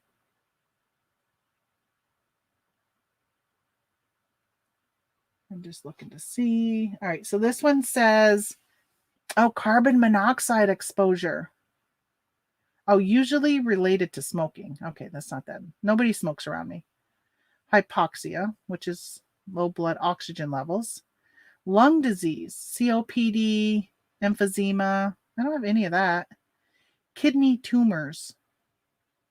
You know, the problem is when you start investigating your own medical stuff is all of a sudden you start thinking you have all these issues wrong with you, which I can say, okay, I don't have all this. Oh, so congenital heart disease means you're born with it. Okay, I don't have that. Well, I do have a heart murmur, but I don't think that's what they mean. Oh, heart failure causing low blood oxygen levels. Also, if you live at a high altitude, which I don't, or if you're taking performance enhancing drugs, which I'm not. I don't know. What? Oh, all I saw was something testing they could insert a needle, but it's just into your vein and draws blood through a tube into a bag or container. If you are diagnosed with the bone marrow disease, poly something vera, your doctor may also prescribe a medicine called hydroxyurea to slow your body's production of red blood cells. I don't know. I don't know what all that means. All right, so let's look at the other stuff. Now, this is what's low. Don't do that. You'll have yourself dying. I know. Yes, Michael, get your daughter on my YouTube channel. Okay, so then I have my mean corpuscular volume. MCV, I think they call it. I'm just going to copy that because if I type it, I will type it wrong. And that's low. What does mean something volume mean? I'm just going to say, tell me what it means when it's low. Average size. Oh, it has to do with your red blood cells. So that's good, right? I mean, at least it's. So my red cells are high, but this MCV is low. The average size of your red blood cell. If they're bigger than normal, your score goes up. That means you could be low on vitamin B12 or folate levels. If your cells are smaller, you could have a type of anemia. Okay. All right. So I'm pretty sure this was low last time because I talked to my doctor about this. He didn't seem to be that concerned over it. Right. And then my mean corpuscular hemoglobin is low. I think that ended up being along the same type of lines of something. Let's see if it has to do with your red blood cells. Obviously, my red blood cells are just out of whack. But I'm wondering if that's why I'm so tired. I was telling my mom yesterday because I was with her and we had lunch and it was about 1:00. And I said, oh my gosh, I literally feel like I just hit a wall and I need to take a nap right now. I was feeling so exhausted. Perfectly fine. And then all of a sudden I am just exhausted. And I've been feeling like that now for the last, I feel like it's been a couple years, but recently in the last few months, it's been pretty bad. This last week, I took a nap the other day. I went to bed at 4:00. I was so tired. I couldn't keep my eyes open. All right. So this measure is the molecule to which oxygen attaches. Is the measure of the average oxygen carrying capacity of the red blood cells circulating in the body. So it sounds like it's all connected. I don't know what that all means though. What can you do? What can you do to make it so it's not like that? I don't know. I'll have to talk to him about it. I'm assuming the other thing, which is the mean corpuscular HGB, that is also low. So anything that said MC, whatever, it was all low. Those are my 4 things that are out of whack. I know, Tamara taking performance enhancing drugs to get over the edge of other resellers. Right, that's it. Because when you're on YouTube, you see so many successful male resellers. You don't see that many women. So I thought maybe if I would take testosterone, because that's what it said, taking some type of testosterone, which I don't take that. I don't need it. I feel like sometimes I have too much testosterone. All right, so that's my that's the medical history with Tamara hour. I'll let y'all know what the doc says. Probably nothing, because I'm pretty sure these test results. Actually, I think I can print this. Yeah, I can. I'm going to print it. And then I'm going to look at my numbers from last time. As I'm pretty sure my numbers from last time were all out of whack. Problem with my black and white printer, it's all going to print in black and white. It won't be in red like these are. Let me look at my numbers from last time. Because I was like, I think I might be anemic. I need to take iron or something. And he wasn't worried. 212 CBC. That was CBC, right? I think that was CBC. Oh, I haven't had these numbers checked since August. Huh. That's odd. Yeah, so wait, let's see what they were last time. So last time my red blood cell count was okay. Wait a minute. Yeah. Last time it was 5.03. This time it's 5.4. My MCV, ooh, it says it's low. It was lower, so it's gone up. It's still low, but it's higher than it was. My MCH has gone up slightly. It's 25.6. It was 25. And then my mean, my MCHGB has gone up by 0.1. So I guess it's probably nothing because, hey, goodbye, Ma. I didn't even know you were here watching. Because those numbers, oh, this number was low last time and it's gone. Let me see how much it's gone up. My lymphocytes, oh, they've gone up from 19 to 24, which I'm now in the normal range. I was low on those. But all I know is he said he wasn't worried. So I'll just probably point it out again that those numbers are low again.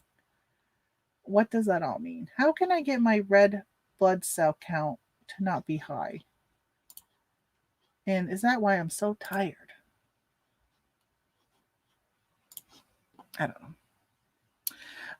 Because men don't care what they look like on camera, women do. That is so true. That is so true with YouTube. There are so women who will not go on YouTube because they feel like they gotta like do the makeup and whatever. Look at me. This is all natural beauty. This is what you get. All natural. Because I used to be so self-conscious. I mean, I'm an overweight woman. I'm not going to be on the front page of a beauty magazine. But I can hold my own. And I've gotten to a point in life where I'm just like, I don't really care. I don't care what people think. Whatever. I got a thumbs down the other day and on my video. The one that was 6 hours long last week where I got my 1,000 subscriber. And I'm like, I got a thumbs down. I wish people could say like why. Like if you're gonna give me a thumbs down, at least tell me why you gave me a thumbs down. Is it just because you don't like me or whatever? But I'm all right with that. But why do you have to thumbs down it? Just leave it. Just click the X button and get out. I look like Honey Boo Boo's mom before her surgery. Oh I bet you don't. I saw your high school picture that you shared on Facebook. Man, you had 80s hair. I don't know what year you graduated. What year did you graduate, Inessa? Because you look like you're probably in the 80s. But when I look at your picture, you look so young on your YouTube picture here. Honey Boo Boo's mom right now doesn't look so good either. She looks sickly. I haven't seen her recently, but I don't know. Whatever her habits were not good. Oh, yeah. So you did go to school in the 80s. Yeah, I graduated in 86. And that hair I saw from high school, I was like, man, that's 80s hair. That is like my sister. Her hair was like that. I had a picture of my old Facebook thing. I wish I could get to it, but I have no way to get to it. I don't even know where it is. But I thought I was so big. And oh my gosh, I was so thin in this picture. But because I was tall, I always felt like I was enormous because I was so much tall. I was taller than most of the guys in school. And I always felt so big. But man, you look at my pictures, I'm thinking, I thought I was big then. I was probably a size 6. It's crazy to think I thought I was big. You'll be 50 in April. Wow. That must be, is that an old picture of you on YouTube? You look so young in that little tiny circle I see. I just assumed you were really young. Same reason people go out of their way to leave negative reviews on the platforms. I know. I don't know why I do that. Oh, class of 85. I had a lot of friends in 85. Uh-oh, we have somebody old here. 82. My husband graduated in 81. I wish I was fat as I thought I was at 18. I know. Could you imagine? Oh, if we only knew. And I don't know how many times my mom would say to me, oh, you should just take care of yourself now because it's so much harder as you get older. You know, I would put on an extra 10, 15 pounds and she would say, lose that now because it's going to be so much harder as you get older. And I was just like, yeah, whatever. Yeah, it is so much hard. I just find it so hard. I have no motivation to lose weight, which is so odd. I used to be the queen of diets. Like I tried every diet there was. I mean, I even had weight loss surgery and it was not successful. I suffered for 4 or 5 years until I had them go in and thankfully mine was reversible. I had the lap band done and they reversed it because I couldn't even swallow like soda. I had to go to the ER one time because I couldn't even swallow my own spit. I had a cup. I was bringing my son to Boy Scout camp in New York. I lived in Vermont at the time, and it was like a 4-hour drive to drop him off. All the way there, I had to, like, I know this is gross, but I had to spit into a cup. It hurt so bad to swallow even my own spit. When I got back, called the doctor's office, and he says, go to the ER. He would meet me there, and he met me there, and so with the lap band, they put it at the top of your stomach, and they inject through a port that you have in your stomach. They inject fluid to tighten this band. So they leave a little tiny part of your stomach up above. So your mind thinks that you're full because your full sensor is at the top of your stomach. So you could just eat, half a cup of food and your body thinks you're full. And so they keep tightening that until you get to a point where, okay, you can eat just a little bit and you're full. Or they can loosen it and it's just like normal. Like it doesn't really affect you. Well, I mean, it does, but not really. Like they had just put a tiny bit in it the day before. And that next day was when it was like, oh my God, it was so bad. It was unbelievable. I just, because I couldn't even swallow. So when you're thirsty, like you literally had to swish around and spit it out. And then I always had to keep it empty because it was only the first step of putting just a little bit in. So I always had to keep my band empty. But I couldn't eat beef. There was some nuts I had a hard time with, like almonds, bananas, like all these things like I couldn't eat anymore because even with it being empty, it would get stuck and then you have to it's gross. You have to throw it up to clear it. And people are like, oh, just drink, well, you think it's like, oh, just drink and get it down. No, it's like if your sink is clogged and you add water to it, it doesn't make your sink unclog. It just backs it up more. So even by taking a sip of something, it just backs it up more. So yeah, it was not good. It was not good. I knew there was like 10 of us that had it done and we hung out all the time after we had it done around the same time. Every single one of us have had it reversed. Every single one had that reversed. So that's a bummer. So I've given up on that type of thing. But even after that, I've done Weight Watchers and all that, and I've just given up. Since I moved here, I've had no, I just don't even want to even try. Let's see. Oh, you graduated in 73? Wow. My sister was born in 73. My sister Amy, that comes on every now and then. That's crazy. You're just ready to live and not be a slave to diets. Oh, that's so true. I think I've just said, okay, that's it. Because I said, as I was growing up, I kept saying, or as I was in my young adulthood, I said, okay, by 30, I want to be at my goal weight. Then I was like, at 40, I want to be at my goal weight. And then I said it at 50. Now I'm 52. And I'm like, yeah, it's not gonna happen. I've just given up. I have. And I've just accepted I am who I am. So I think that's good for me though, to finally just do that. It would be nice if more women would do that. I think there's such pressure on us. So much pressure. Yeah, I had a friend. I had weight loss surgery 7 years ago, and now I'm diet again. It's frustrating. Oh, that stinks. I've had a couple friends had the gastric bypass, and they've done pretty well with it. I met a lady recently who wants to get into reselling, and I sat and talked with her for a while. She had it, gastric bypass. I haven't talked to her about it, but my husband was telling me some things. She's having a lot of like malnutrition issues where she's had to go like 4 hours to one of the hospitals for like IV infusions and stuff. So that's kind of scary. I know that my friend has had anemic problems, anemia, and like she has to go get like B12 shots or something on a regular basis because of her gastric bypass. I did the lap band because it was 100% reversible. So if it didn't work or something, medically happened, at least they could like reverse it. So, all right. So back to reselling.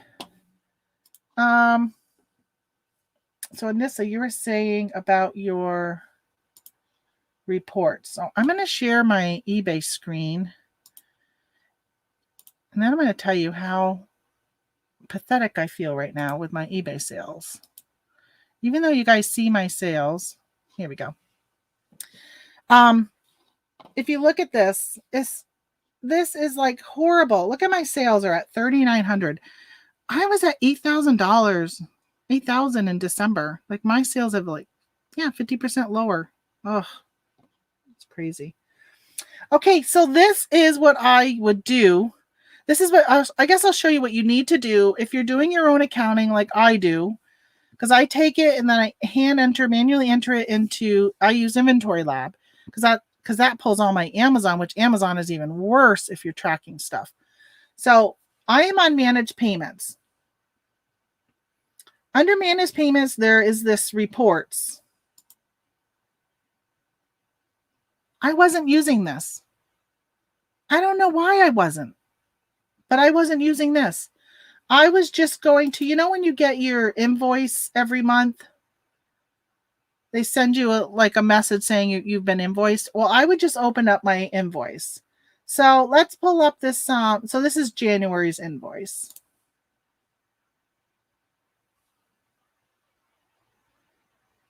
All right. I'm really hoping and praying that there's nothing on here that I don't want you guys to see. My address is there, but I don't really care.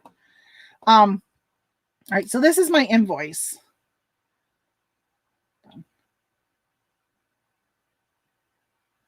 I don't think my bank information's on here. I'm just making sure. So this was my balance. So it has your insertion fees, shipping fees, promoted listings, final value, international. Remember I was talking about those international fees? Those are my international fees for selling to international customers. They charge you an extra fee on top of your final value. It's like the payment processor because they have to take the Canadian dollars and put it into American. So then promoted listings, I got a credit, and then this other credit, whatever this is. Oh, doesn't tell me when I hover. So what I was doing every month is I was opening up my invoice. I was downloading it. I save it in this PDF format because it's easier to read. And then I also save it in an Excel format. That way I got some like things that I can do in Excel that will combine it and do yearly and all this other stuff. Well, so every month I was taking this and I was like, okay, these are my fees. So I was saying, okay, my fees were like this, but then I would have the credit. So pretty much my total due was $152. So I was taking this $152.50 and saying, those are my eBay fees. I don't know why I was so ignorant to this. So I was saying that was my fees. And then I would pull the report to see what my sales were and I would put that in. Well, I kept thinking, I wasn't even realizing something was missing until I was doing January's. And then for some reason, when I did January, I was like, a light bulb went off. And I said, well, what about your, like, this has your final value fees, but this has, it already deducted these fees. Like, something just didn't seem correct. Because there's no way I only paid eBay $152 for $8,000 in sales type of thing. So I went back to this reports section and I clicked on this manage payments area and I clicked on this reports, and then I saw these statements, reports, and this. So this invoices you can get to from another way. Hey, Stinky. And so I realized that I needed to pull this report also and combine it with your invoice, which I don't know if any of you got an email from eBay, but they are now going to, if you're on managed payments, you're not going to have an invoice and this stuff. It's all going to, your pending payments are going to take care of all the other stuff that would come in an invoice. So it'll all be in one, which will be so nice. So every month you have to run this report in managed payments. You just put in the date. So here's January. Okay. This report will show you. Let's see.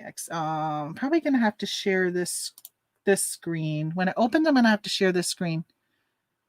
When I was, yeah, it was showing because it's all part of the same screen. Okay, hold on. Hold your horses. I got to go and share again because now I got to share the six. Oh, okay, it's showing. Okay, I guess that worked. So this is, yeah, you can remove those. I've saved everything. So this is my report for January. This report shows you what your,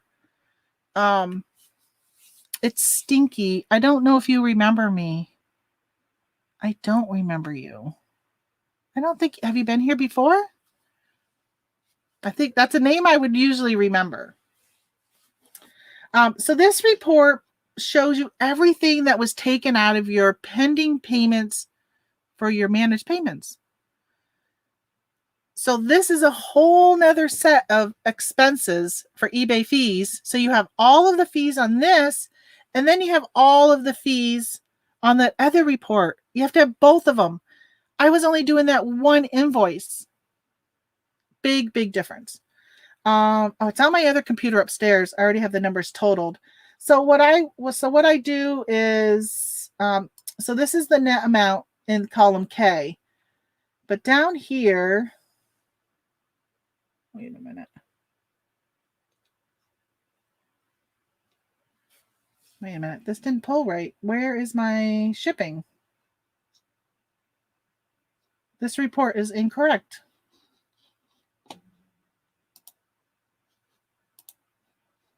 Hold on a minute. Oh, okay. Ignore this report. I didn't realize that said 2020. Let's go. We'll go to December. Back in January of 2020, I thought that was 2021. Back in January of 2020, it does, they weren't taking out your shipping and stuff from your pending payouts. That didn't start happening until like July. So I was thinking it was 2020. That's why I couldn't understand why it wasn't showing what it needed to. All right, here's my December report. So this will show you, so again, back in this column K, I'm going to just highlight this. I know it's hard. Let me see if I can, I was going to blow it up for you guys, but I don't know how to do it. So you're going to have to suffer with what I'm showing you. So K is the net amount. All right, but you'll go down here. This is what I do every month. I'm just going to show you what I've done. I actually delete all of this garbage up here. And then I take all of this column A. I go all the way over to AJ, and I'm going to filter this. And then I'll probably redo this video, and then I'm going to make it a standalone video. And then by adding the filters, there's a column over here that says type in column B. And I'm going to sort your type. So your types are your adjustment, your claims, holds, order, refund, shipping label. So I'm going to sort that by A through Z. So it's going to have it where this was an adjustment, which I have no idea what that is. This is a claim. So this person had a claim for this item. Oh yeah, so this was I reimbursed this person this $13.55 because they didn't get their item because of the fiasco with USPS, and I reimbursed them. So that's what that is. So then these are all the holds. So these are all people who opened claims in December. Guaranteed most of them are shipping issues, right? So that's what these holds are. Somebody saying, hey, I didn't get my item, whatever. So a lot of these you'll see. So see this right here, there's an 1112 right here. And then down here, there's a negative 1112. So this is where they opened a claim and then it got closed in my favor because they got their item or whatever. So that's what it just kind of washes each other out. And then down here, these are all my orders. So this is what I use to figure out how much my sales were for the month. Is I'll use this total right here from orders. I'll show you that in a minute. Let me go back to stick with our expenses here. So after my orders, see, I had a lot of orders for December. These are refunds that I've given. So I include that as a separate line item as my expenses. So I'll have my total of my sales, and then my expenses are my refunds. So they're like returns. Those are my refunds. And then this is shipping. So what I'll do is I'll take right here is K4 or K321. So down at the bottom of this is how I manipulate my report. Is I will auto sum and I'll say, okay, add up all of my shipping. What I need to do is take the time and build shortcuts. So it does this every month for me automatically. As long as they don't change the columns, I can just have it automatically do this. So this is how much I paid eBay in shipping last year or in December. So I would put this into my inventory lab as my expenses for shipping is $1,127. And then I also add if I had any FedEx or UPS from eBay, I'll add that also. But here it doesn't show it because that's on that other invoice, right? So there's 2 invoices for your eBay expenses. All right, let me go all the way back to the top, because then what I'll do is these other columns way over here. So there's this net amount, which I don't want the net amount for my sales. I want, hold on, I gotta find item subtotal, and then this is shipping. So what I'll do is this item subtotal in this shipping. So now we got W and X. I'm just going to highlight these. I'll go to the bottom and then I will have it sub up because it's only going to show numbers in these columns where it's an order. So pretty soon you're going to see it go 0. See where it's like the dashes? That's where I have shipping over here, or in this case, returns or shipping. Then it's going to be all these 0. So I don't have to worry about that because nothing's populating in this column unless it's actually an order. So then I will auto sum this column to get, this is my total sales for December, 7,100 for December. And then I'm going to have that pull up. This is the total that somebody paid in shipping, right? Most of my things are free shipping, but I was doing a lot of international. So they paid $709. And then I'll just have a formula here to add that up. So my total sales for December were $7,822 for eBay. So then I'll put that in for my income for eBay. I'll put that as part of my expenses. And then also from this report, you will get your final value fee. So this is the sales tax that was collected. And this is, or that I collected, which I don't collect any sales tax. And this is the sales tax that eBay collected. This is your final value fee. So this is your final value fee fixed. And then, so there's 3 final value fees on here. This one is your final value fee fixed. This is your managed payment, 30 cents per transaction. And then this is the final value fee variable. This is your, normal, which we all would just consider our final value fee. And then, so this column and this column, I'm going to highlight. I'll do green for these. And then AE, I'm going to make green also because this is your international fee that you have. So these are all my international buyers. If there's a number here, these were international. So then I'll put way down at the bottom again. So I had a lot of international. Look at all those minuses, all those numbers there. Those are all international orders. If you are not shipping international, you really should consider it. So I can just take this actually and drag it all the way across. It'll autofill. I don't need this. This is how much sales tax was collected. I don't really care about that. So I had $87.60 in managed payment fees, so 30 cents per transaction, totaled this $87.60.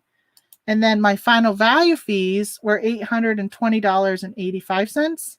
And then my international fees was $20.76. Now that is different. If you go to look at my invoice, it doesn't show those same numbers. I don't know why things don't match, but they don't.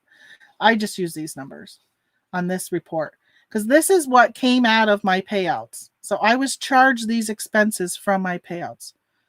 My international sales are not through GSP. I ship them directly, Maggie, right to the customer. I don't go through GSP at all. So you bring up a good point. 2020 will suck because I think I had PayPal the first half. Yes, that was my 2019. I had PayPal up till July, and then I switched to managed payments.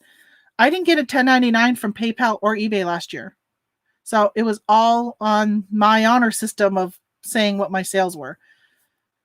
This year I got a 1099 from eBay, but I didn't get one from PayPal because I have hardly anything going into PayPal anymore. Just Bonanza. It's the only thing that goes to PayPal. Just make sure I didn't message anything. Stinker of 1941. I don't know. I'm sorry I don't remember you. And hi, Jennifer. Thank you for popping in, by the way. I saw you pop in. I neglected to say hi. So then I'll take these expenses and then I'll go back to that invoice and then I take the expenses that were on the invoice and I'll add those expenses as an expense. Right? I had this open. I think I closed it though. So I'll open this back up. So then I'll take these, and then actually I just take this 152.50. So I can figure out how they come up with this 152, what it consists of, like your insertion fees, the shipping fees. So that is your FedEx. So if you come down here, you can actually see. Hold on. Okay. So you can actually see the shipping fees. Where's my insertion? Of course, they charge you 10 cents, but then they like take off all of the free ones. Oh, here we go. So here's the shipping fees, that $41.26. So this is my FedEx. I shipped a Cricut for $21. Some Minecraft slippers. I was doing free shipping, so I paid. They didn't fit, so they returned those. It cost me $3. And then this Cabbage Patch. Oh, Mr. T. That was that Mr. T doll that I ended up selling. I shipped it via FedEx because it was a lot cheaper than going USPS. Yeah. So so these charges will come separately on your invoice. They don't come out of your right now. They don't come out of your managed payments. From what I understand, come March, they will start coming out of your pending payments. So you won't have to deal with a separate invoice. How are final value fees? How are final value fees on the invoice different on the reports? I don't know. Let's see. What are so final value fees here are $540. And my report says $820. All right, so let me just verify. All right, so yeah, I should not have included these. So I already did this on my other computer. I would have pulled up that report, but I don't have my hard drive down here. So I actually don't include these. So that's a good point, Michael. So I wouldn't, when I did this, I would have changed this. So it doesn't go all the way down to, let's see, I would say, hold on. Because I would go, see, a lot of times I have all these other columns hidden. So where I want to go over where it says order. So it starts at 313, which is right here with the negative. So I actually would only count this, but still it wouldn't be the difference. This was the return. So that final value fee was reversed. But this final value fee on my other returns, I actually account for that separately. But yeah, I don't know why it would be different. That's a good question. There's been a lot of questions in the Facebook groups I'm in that people are asking how come things like this. And nobody seems to have a reason of why things are different. Yeah, $300 difference. I don't know, because the thing is that other final value fee or that other report, those are specific transactions that have come out of my payouts. So I'm using that one over this invoice because to me that's more important. I mean, I've paid those. Otherwise, I would have gotten it in my payout. Why it's different here, I don't know. I don't know. But this 152 does not include these final value fees, does not include even these international. This is only $6, which my international fees were higher than $6. Wasn't it 20 bucks? Yeah, $20.76. No idea why it's different. No idea. I don't know if it's the timeline. I don't think so. This is January 1st to January 31st. I don't know. I thought I saw another. Oh, right here. I have never had a 1099 mailed to me from PayPal, and I met the 20,200 sales. Really? Oh, I don't know if I've ever had it mail. Well, I think they used to mail it. Now you have to go online. They just send you an email telling you. So I have to log on and print it. Same with eBay. I've never gotten one mailed from, like recently from eBay. I have to go online and print it. Is your invoice the same date range? It is, because so this says January 1st to the 31st. I deleted. Let me go back.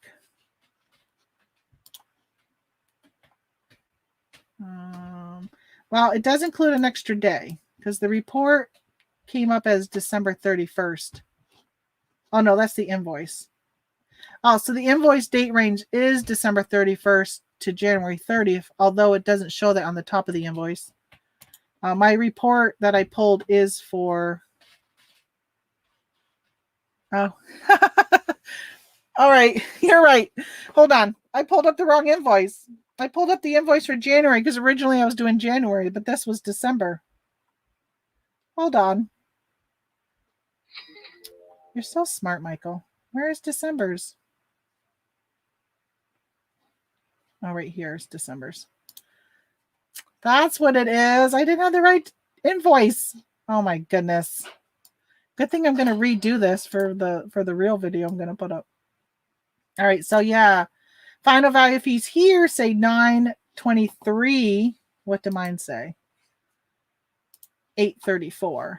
But what if I changed in, no, because it added back, so $5.63.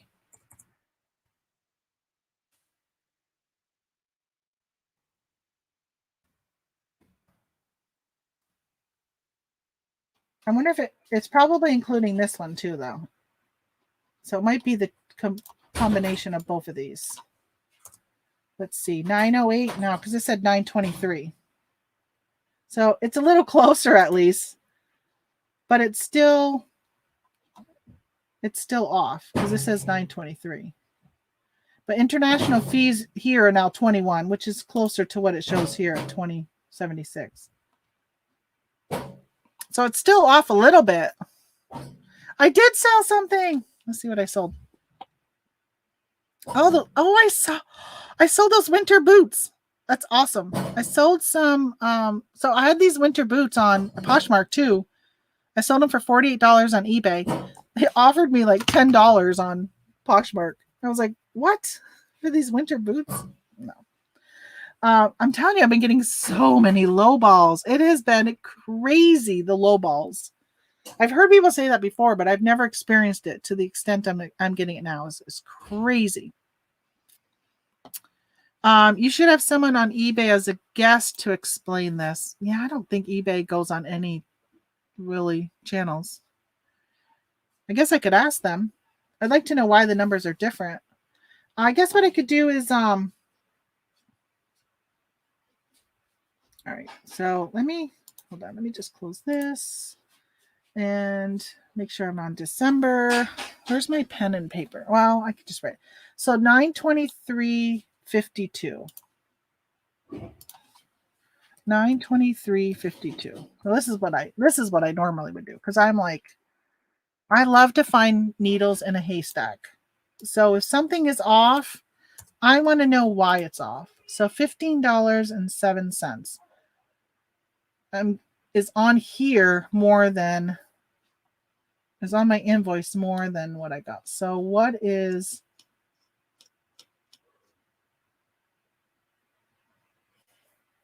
does this equal 15?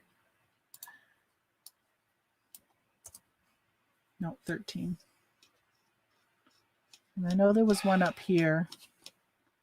Only $1.71. That was from a return. Your shirt's inside out. No, it's not.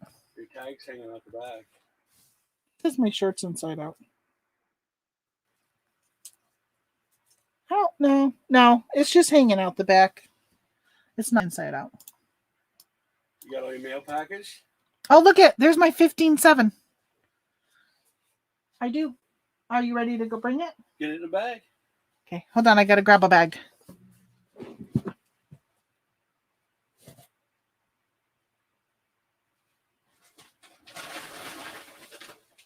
I love my IKEA bags.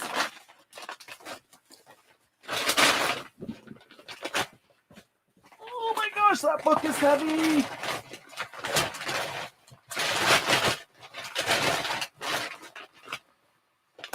I gotta get my mail ready for my mailman. I don't know why I don't put it in a bag right away when I package it. I had a lot more mail than I thought I was going to have today.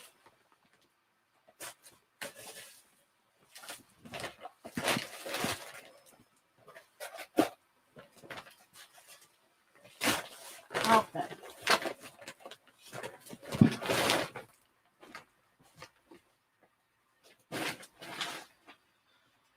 All right. So I had mentioned earlier that I do take off those numbers. Let me see. So I do account for these numbers separately on my expense when I put it into Inventory Lab. But when my numbers were off, I thought maybe they were including them. Okay, so if I don't include these numbers, then it would equal. So actually, let me just check.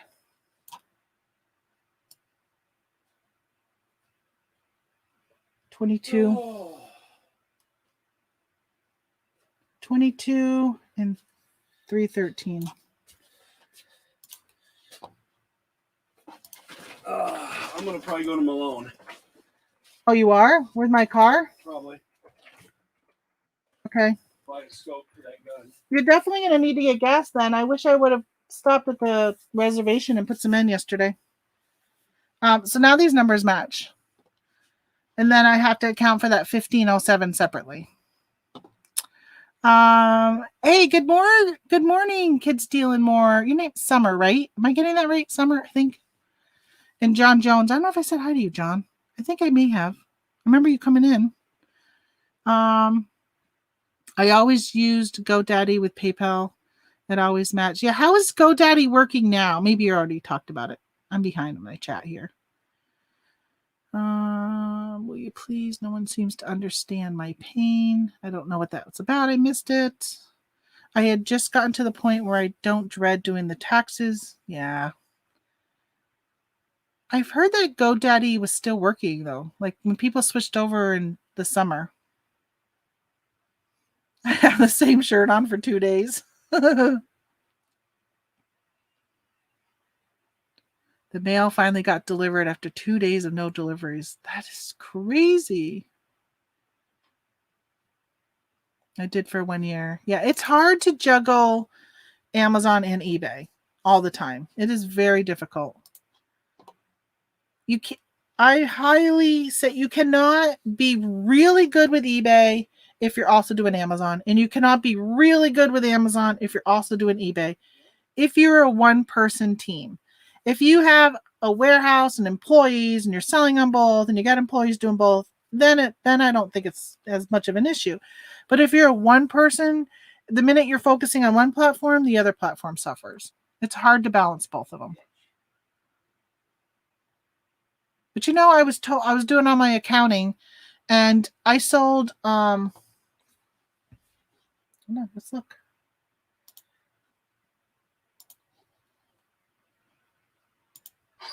All right, I'm gonna go away from these reports. Well, actually, where was my January one? Yeah, because we don't need that one. Inventory lab. Accounting reports.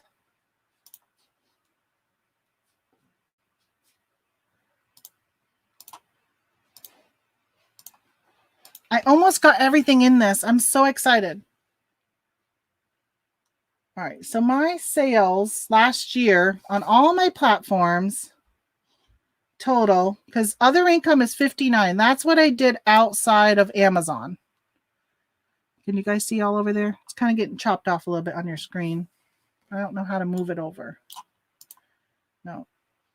But right here, so I sold 59,000 on eBay, Poshmark, Mercari, Etsy, like all of those platforms, Bonanza combined. And then I did, well, there's not like a total of all this other stuff.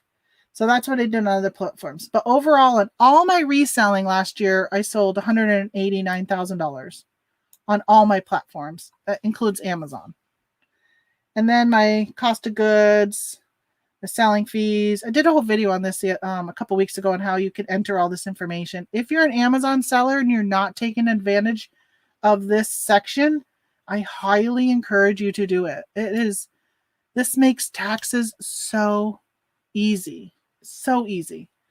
So I put in some of my other expenses, all this other stuff. Look at that. That's weird that that's an even, it's 2 cents. I thought it was an even 11,000. This is how much I spent on shipping to customers my Amazon products. Not shipping to Amazon, but shipping that $11,000. That's why I'm saying I should go and talk to like FedEx or UPS or something and say, listen, I've been using the USPS. What rates can you give me if I just use you? There's got to be a cheaper first class type option that you can use with other ones. So I did all this, and look at my net profit so far right now is $59,000. That's what I got to pay taxes on that sucker. I'm not looking forward to that, but that's what I made last year. I'm just reading through my messages. Good morning, Victoria. Oh, you can't see on a cell phone. Sorry, Myra. And hello, Myra. Yeah, it's hard. If you go back to a computer, you can see. Hopefully I just told you. You're like, I read the numbers. But yeah, those are my numbers. And so this is what I use for doing all of my accounting. But for those of you who did, I'm going to redo a video, so you don't have to go back and watch. But I'm going to go back and do a video on the reports you need to pull through eBay. Because, like I said, I was just using my invoice and completely forgot that the report for managed payments is a whole nother set of fees and stuff you're paying for eBay. I don't even know how I completely missed that. But as you can see, when I pulled that report and I was like, oh my gosh, I haven't been putting in any final value fees. I hadn't been putting in the shipping label costs, like all of that stuff I completely had forgotten. Yeah, it was incredible. Yeah, they did great. Alex was funny as Trump. I got to go back and watch the rest of that. I will definitely watch that later. So today I Wasn't in the office at all yesterday. I went and did some minor sourcing. We really was just looking for craft supplies, but while at Michael's, I found some stuff on clearance I'm going to send into Amazon. I think it's all going to be hazmat. So I'm going to do just probably one big hazmat shipment. Not big, but big for me. I'm going to send that in, and then I got to take photos. So I think I'm going to sit and take like photos of 200 items, because that's what I like to do. I like to just sit and take photos for a whole day, and then I'll use those photos in lists for like 2 weeks. So I like to do that. Do like whole totes full, which I got to put that tote behind me back up on the shelf because I've listed all that. Sold 2 things already out of it. But I think I might I bought some records, some albums, brand new 2 years ago. I bought them as an investment, knowing that they would go up in value when they were no longer in print. It's a band that my daughter and I both like, and the value of those albums go up considerably when they're sold out. They only do a limited run. So I ordered, I don't know, like 4 or 5 extra just to have on hand for that purpose. I really need to get those listed. I wanted to do it during Q4 and I completely forgot. I took photos of a box of plush yesterday. I'll be working on getting it all listed today. Are you going live today, Victoria, listing? I like to sit. I list upstairs. I sit in front of the TV and throw on a movie or whatever, and I list while I'm watching TV. So that's what I'm thinking. If I could sit here and take a bunch of photos, then tomorrow I really, really wanted to do a crafting day tomorrow, which I think I might still do. Michael, it is not Tool. I am finally sold out of Tool. Finally sold out of the band Tool. I bought a bunch of these CD things that were supposed to be this collector's item. They were when you pre-ordered, but the minute the pre-orders all shipped, the prices dropped so much that you couldn't even get your money back. It took 2 years for those. These were different ones. 2 years. I finally sold them, and I think I just broke even on them. But I'm so glad to get them gone. Can you list items but hold the posting of the listing for a future date? You can. So you can just put them in your drafts and then just go ahead and post them. They say, and I don't know how true it is because nobody knows. Everybody guesses how Cassini, that's the name of the search engine that eBay uses. They say that they like consistency. So if you can list 5 items every day for, even if it's just the 5 days a week, so 25 items a week, it's better to do 5 a day than to do 1 day at 25. Now, I've also heard, though, that if you are, let's say you work full time and the only time you get to list is on like Sunday afternoons, and you list 25 items every Sunday afternoon, as long as you're listing every Sunday afternoon 25 items, then that is okay. That's what I've heard. So you don't have to list every day. You just need to be consistent with how often you're listing. It's kind of like YouTube. YouTube is kind of the same way that I hear. But nobody knows. No one knows.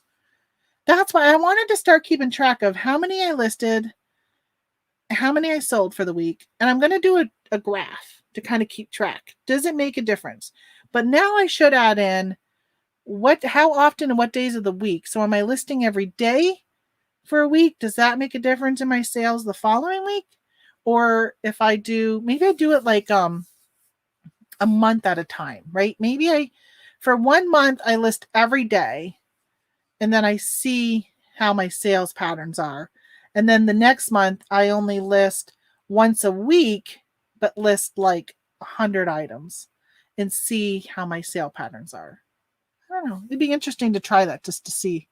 I think it's hard because there's always other variables, right? Because they're like, oh, well, all of a sudden the stimulus checks come out and then people start buying. So that can mess up with your patterns. And then, of course, the whole pandemic, when that hit, that messed up people's patterns. There's always something that can mess with people's patterns, right? I mean, maybe even the bad weather that the United States is getting, that can mess with it. Yeah, so you can list them and put them as a draft and then go ahead and list them. If you schedule them for later, it does cost money. So if you list it and then list later and you actually schedule it, they charge you. So I wouldn't do that. You'd have to still manually go in and list them. I also need to start cross posting to Mercari too. I need to think about that, about if I'm going to do that. I have found Mercari hasn't been that profitable for the amount of time I was putting into it. Same with Poshmark. So I'm really debating, and I think I talked about a month ago, of whether or not I'm going to stay on those platforms. So I was using CrossListed. I really liked paying $10 a month. If anybody follows me on Instagram, you see that I canceled my subscription because it has not been working. And I sent them a message. They told me they're going to look into it. I sent them another message a week later because it still wasn't working. And they didn't get back to me. And I waited another week. And then I followed up again with them. And I said, you know what? It's been 2 weeks. It's not working. I'm paying you for a product that's not working. So I actually canceled my subscription and I'm not using them anymore. List Perfectly, I don't like the price. I don't like paying that much money. I don't know. I guess maybe if I could, and same with Vendu. I guess if I was using them and I noticed that I was getting enough sales to make it worth paying that higher price, like $10, I can handle $10. I can absorb that. But paying like $40, that's a big jump. And I probably only make $40 a month on Mercari in profit. So it just wouldn't be worth it right now. I don't know. We'll see. All right. So Victoria's going to be on at noon. So you guys, if you're not following her, follow her. If you're not following her, please follow her. You're so close. I don't know how many you're at right now. You're so close to hitting 1,000. Let's see. On eBay. I don't know what I was talking about. Because, I'm 4 minutes behind when you type that. I always see people say that all the time on their lives, and they're like, I don't know what you're talking about when you type that. And I'm like, you just said it. Yeah, Victoria just said what I said. Oh yeah, I was talking about eBay. Yes, eBay. Hello, Tamara. Good morning. Good morning, Backroad Bitter Chuck. I think you came on the other day just as I was about ready to sign off. A schedule all mine, but build them on InkFrog. Okay, so how much does InkFrog cost a month? If you don't mind me asking. And then I'm thinking about InkFrog, something like that. I know that I think Jason T. Smith from the Thrifting Board uses InkFrog or something similar. And I know when we all had like so I think you commented on the fiasco with the photo glitch from a few years ago. People who use things like InkFrog were able to go right into their photos and stuff, and it was not a problem for them. What issues have you had with it? So I'm assuming you're talking about cross-list it. So the problem was when I cross-list to Mercari, it doesn't put in a title. It doesn't put in the price. Like it wasn't filling in all the stuff. I think it was just copying over the description. That was it. So I was still having to copy and paste a lot of stuff. And then Etsy was the same thing. It was not copying over no description, no price. The only thing it was copying over was the title. But even then, I had to always go in and hit the title because it kept saying it was like I had to fix the title. So there was always an error. So I always had to do something with the title. Honestly, I just would click it, delete the last letter, and then re-add it. And it was because it was saying it was too long or something. Yeah, so I just felt like I was having to still do so much copying and pasting that I do when I don't pay $10. So that's why I got rid of them. If they fix the issues, I told them, if you fix it, please let me know because I would go back to them. Never heard of InkFrog. I've never used InkFrog, but I've heard a lot of people talk about it. $14.95 a month. Okay. Yeah, I don't know. I have to look in to see if it's worth it. Can you cross post from InkFrog? I'm assuming you can't because I don't really hear anybody ever talk about it. So I'm thinking that it's just mostly for like eBay management. You were grandfathered in. I love being grandfathered. It's great when you grandfather in on something, except for when you want to take a break from it because you don't want to pay it for like when COVID hit. I wasn't doing much Amazon FBA and my supplies had gotten really low, but I was paying for a repricer that wasn't really repricing anything anymore. And I wanted to stop paying for my repricer. I wanted just to be like, okay, I don't want to pay for, April and May until I started going back out again in June. So why pay for 2 months, 120, 140 bucks, whatever it was I pay for 2 months. I think I pay like 70 bucks a month. I was going to look. I don't even know. So whatever I pay for that repricer, I wanted to stop it. I'm looking it up on Inventory Lab. But I'm grandfathered in. If I was to stop and then restart, I'd have to start over. Oh, 57 is what I pay a month. I think it's close to 100 bucks now. Let me look and see. I think it's expensive. Let me log out. Oh, look at this. I clicked on this and it said, oh, Tamara, you've been with Aurora for quite some time. Yeah, but I want to know how much is it now? $97 a month right now. If I was to leave it and would have gone back, I would have had to go back to the $97 a month. So yeah. Larry was saying that he bought, he thought it was Inventory Lab. He bought like this lifetime thing, but it ended up being, I don't remember what it was. It was something else it ended up being. If you were doing it all on your own, what is the benefit of InkFrog? When I used InkFrog, it was 19.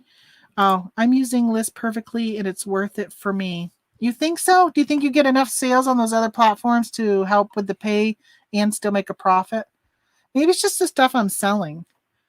Or maybe I think List Perfectly is very similar to Cross List It. So like with Cross List It, even though it would copy over a lot of stuff, I still had to upload the photos, right? It didn't copy over the photos. So I had to upload the photos, which Cross List It would download it. So it was easy enough to upload. But I still had to do a number of clicks. I still had to, like on Macari, you still have to put in your hashtags. I still had to manually select what like category it was going to go in.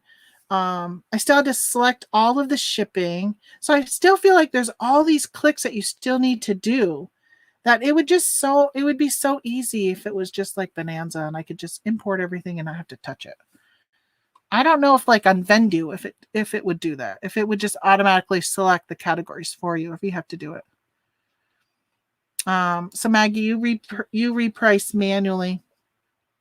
Yeah, I did that for a while. And then I got to a point where I said, okay, I'm going to pay. There's a lot of like Be Cool is one that's out there for Amazon users that's cheaper than Aurora. I've heard quite a few people that use that one and don't have any issues. Old habits. I know, aren't old habits hard to break? We have so many thousands built over the years. Just swap out pictures and auction done. Yeah. It is hard when you get used to using something to stop using it or to switch over. I've heard about, I think it's Inventory Lab has a new repricer. I think it might be free. I'm going to wait and see what I hear about it before I decide to stop using Aurora. I like Aurora. I like that I don't have to check, when on Amazon prices fluctuate all day long. And I like that Aurora will sit there and check like every 5 minutes or whatever and change my price.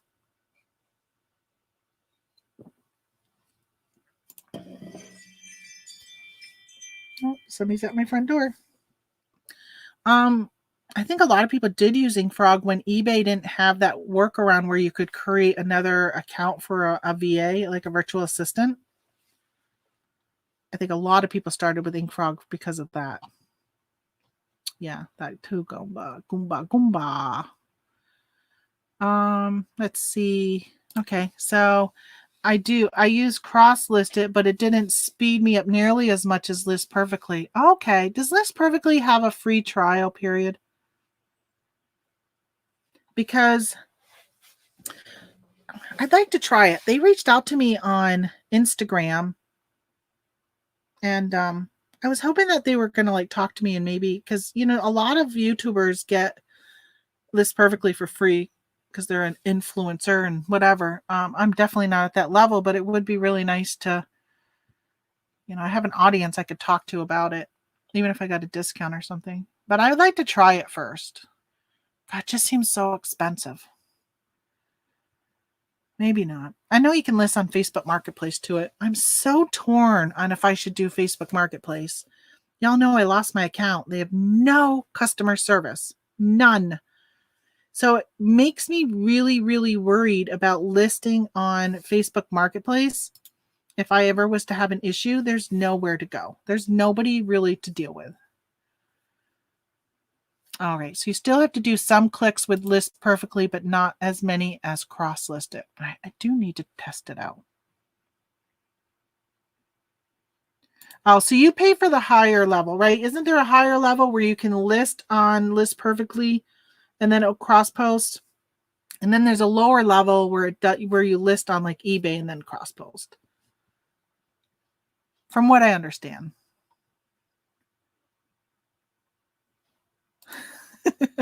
I'm still mad about the 2003 Windows update. Why are you mad? Are they not updating him anymore? Or are you been mad since 2003? If you've been mad since 2003, it's time to get over it, Ollie. I think I may try out InkFrog. It looks like it would save time. And I love they host the pictures. Yeah, it does. But does List Perfectly host the pictures? I think if you pay for that higher level, it does. And if you're going to do that, then I would probably put my money more towards getting that type of level of List Perfectly, because then it will cross post for you, where InkFrog doesn't. But then there's Vendu. I really want to. I would love to. I'd love to do a video where I compare all of them to in like time. Say, hey, this is how much time it takes to list. Let's time it and click a button. Here's cross list it. Time it. Here's List Perfectly. Here's this. And see. Now, the thing I do like about List Perfectly versus cross list it is it had a lot more platforms. But I didn't do like Depop and I don't even know what other ones they do, but I don't sell on them. So it wasn't that big of a deal. I think one of them does Kidizen or something. So if you sell a lot of kids' clothes, that's good. But you know, Victoria, with your plush, I wonder how you would do on a platform like Kidizen. A lot of new moms are now shopping on Kidizen to buy their kids' stuff. I've thought about looking into that to see. I don't know if they do toys. I'm going to pull it up. Kidizen. I don't even know if I spelled it right. All right, I'm going to share this. Let's look at it together. Share. Let's look together. Hey, good morning, Zen.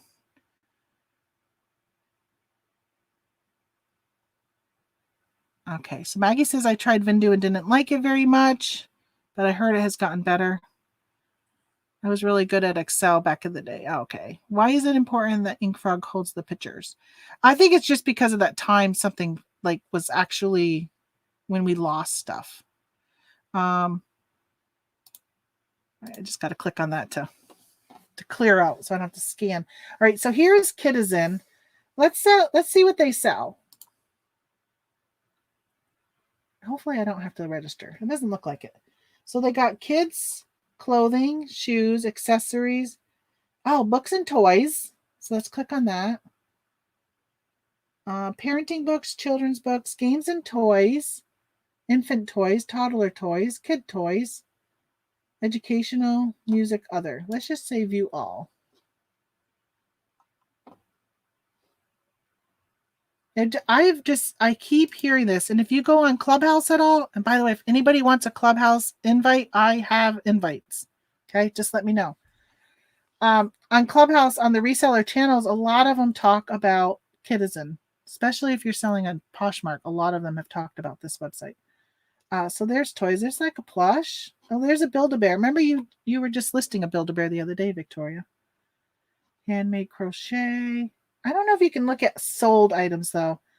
Man, that's one thing I love about eBay is that you can look at sold items. And even Amazon, you can look at your Keep a chart and get an idea. But it's hard, like on Etsy. Well, Poshmark, you can look at sold, and Mercari, you can look at sold. But Etsy, you cannot look at sold. It's so hard. So it looks like a lot of books, and there are plush on here. A lot of books. Is there only 100? Oh, no. It only lets me view 100. $5 off if you join. Get away. No, I don't want to chat with you. I wanted you to go away altogether. String art. So there's video games, which is nice. I just saw that one. So yeah, you can do video games. It looks like there's just overall general toys. I should look into Kitizen because I have quite a bit of toys. See if they show what their fees are. What if I wanted to sell? Let me go down to the bottom and see if they have a how to sell. Let's see if I can find out what their fee structure is. I'm just checking messages, make sure someone's not saying something so important that I have to pop it up right now.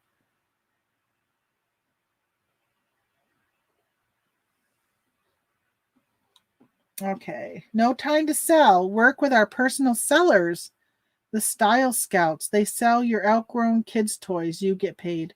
So that's pretty good. If you wanted to add a platform but didn't want to do any more work and you had kids' clothes, you could just send them. Because, you know, kids' clothes don't do very well on eBay and stuff unless you have like lots of them.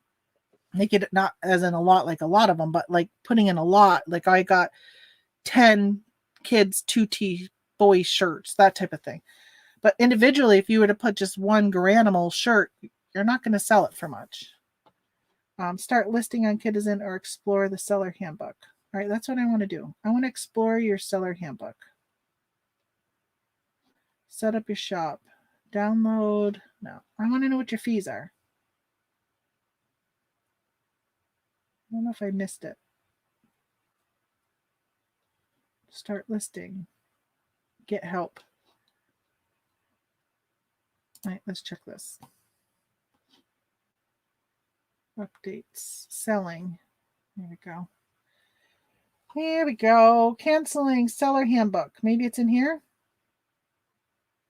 Oh, marketplace fee. Let's check this. All right, Kitizen keeps 12% plus 50% or 50 cents marketplace on the transactions. So this is normal, right? Like PayPal kept what, 35 cents or something? eBay does 30 cents. For example, on a $12 order, a 12% plus 50-cent fee would equal to $1.94 for a $12 item. So you get $10 for it. If a label is purchased through Kitizen, a portion of the fee is returned so that the fee is only taken from the listing price and not the amount seller paid for shipping. Interesting. If the seller purchases a label for $3.50, 42 cents is returned to you. That's interesting. But I wonder if they have discounted shipping, though, or if you're paying higher prices for shipping. That would make a difference. So 12%, that is reasonable. In my opinion, 12% is reasonable. It's very competitive to like eBay. Yeah. So that is definitely a platform that if you are selling in the children or toys category, it might be worth checking out. I think actually I might check that out. So maybe if I do invest into a cross-listing program, I should see which ones have Kitizen in it and be able to use that. Let's see. Other than bookkeeping, do you have Office 365? So I have Office 365 for my email. What else does it have? Does it have something else in there I could use? It's Excel, Word, PowerPoint. It comes with OneDrive, cloud storage. Typically, each account has 1 terabyte. The only thing I get worried about that, though, is like I pay like I think $4 something a month for my Microsoft Access, so I have my email goes through it for my domain because I have a web host, but they only have so much space, and I was constantly going over that. So I finally had to find another alternative, and I use Microsoft for my email. I'm pretty sure it's $4.95 a month. I wonder if it's on the new laptop we just got. I don't think it's installed anymore. If you bought a new laptop, it normally doesn't come installed unless you purchased it separately. That was one of the things. So a lot of times you hear about Amazon. It's getting so big that they might have to break it up. Same with like Apple and stuff like that. They get so big that the government might have to step in and say, hey, you need to break up the divisions of your business. That's what happened with Microsoft. Microsoft knew that the government was looking at them. This is what I've heard. The government was looking at them and said, okay, because the government's gone in and like Ma Bell, you hear about, they went in and made that breakup. So Microsoft said, okay, we're going to take this step on ourselves before the government steps in. So they used to automatically have that on your laptop and stuff. So they like were a monopoly of the whole like laptop, small computer thing.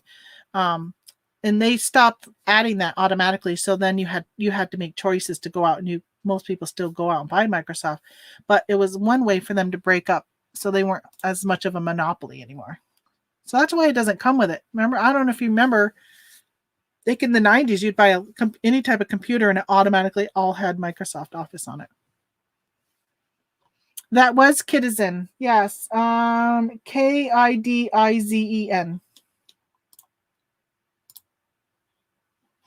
Actually, let me go back. I don't know if there's any referral fees. If anybody sells on it and there's referrals. This is what I'll say. If anybody is on here and sells on Kidizen and you have a referral, let us know and we'll put it out here. If you have a referral, I can put it into, add when this is done, you can add it to the, as a comment down below, add your referral for Kidizen.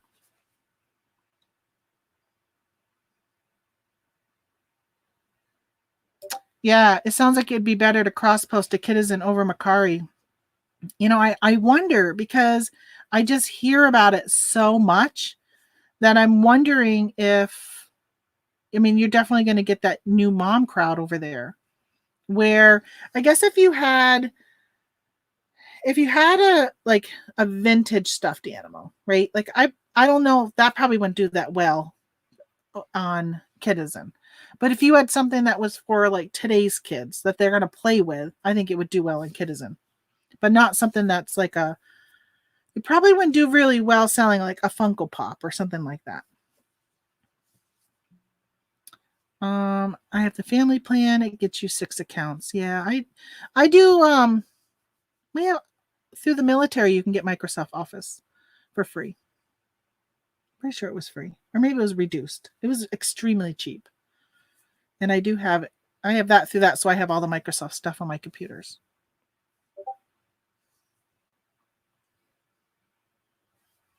Yeah, I don't have a referral link for Kidizen. I guess if you sign up, Victoria, and you want to share a referral, let's see if they even say it at the bottom. They may not even have referral links. They have affiliates, which I think is different. So I don't know. Maybe once you're a seller, when you're into that back screen, they would give you a link for a referral. Bundle only items. Making offers to buyers. So they have that. Creating a bundle, accepting an offer. That would be nice if you're kind of like you can do on Poshmark. If you've never sold on Poshmark, one of the things that I really like about Poshmark is that people can be in your closet and they can add a bunch of things to a bundle. And then they can send you an offer like, hey, I'm going to buy 6 of your items. Will you give me, this much of a discount? And this is what I'd like to pay for those 6. I like that. Kid Bucks explained. Kid Bucks is the payment system used on Kidizen. When you make a sale, the proceeds are deposited into your Kids Bucks balance. You can then use these funds to make purchases on Kidizen's or cash out to PayPal or your bank account. So it's probably like Macari. So you can use the money on Mercari and Poshmark to shop. You can't do that on eBay. I'm surprised eBay hasn't done that yet for people that want to just use their pending balance. Maybe that's something when everybody is moved over that they'll give you that option. Redeemable credits. Okay, nothing more besides that. I just paid for the app Photo Room, $6.99 a year. I've heard Tommy Bernard was talking about that on his show. Oh, sorry. I meant to remove that. Oh, I gotta hit this one down here. He was talking about that app. You can edit 100 pics in 5 minutes. He was saying how fast. That is a lot to spend. But if it's that quick, I should watch some videos on it. I just use the eBay editing tools, and I feel like my pictures come out pretty good. So I probably wouldn't invest it yet unless I could prove that it really is going to be a huge time saver for me. Because I know, like Victoria, you use yours and you go to an app and you do something with it, whatever. I think if I was doing that with all my pictures, then I probably would invest in something that's going to do it quicker. But I just take my pictures and I put them onto my computer because I go upstairs and I just put them on my computer. And then I list and I just drag and drop and then I edit right there. But it's really quick editing. Like it's just dragging over the things. Actually, let me show you guys that because I used to do something different. And I'm just going to try and find a good photo to show you guys. I wish I had something on my phone to list, but I don't right now. I'm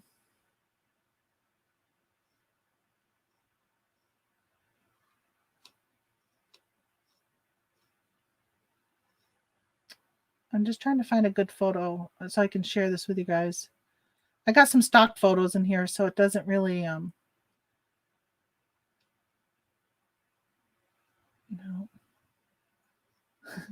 This is a whole batch of the ones that were a lot of stock photos. I know, and that's an old background, so that wouldn't work. Oh, how about this? With this? No, it's not really a good one. Oh, maybe this one. All right, I'm going to share my screen. I'll see if this, I don't know if this will show you what I want to show you. Oh, I got to revise your listing. Photo Fuse is good, but so slow.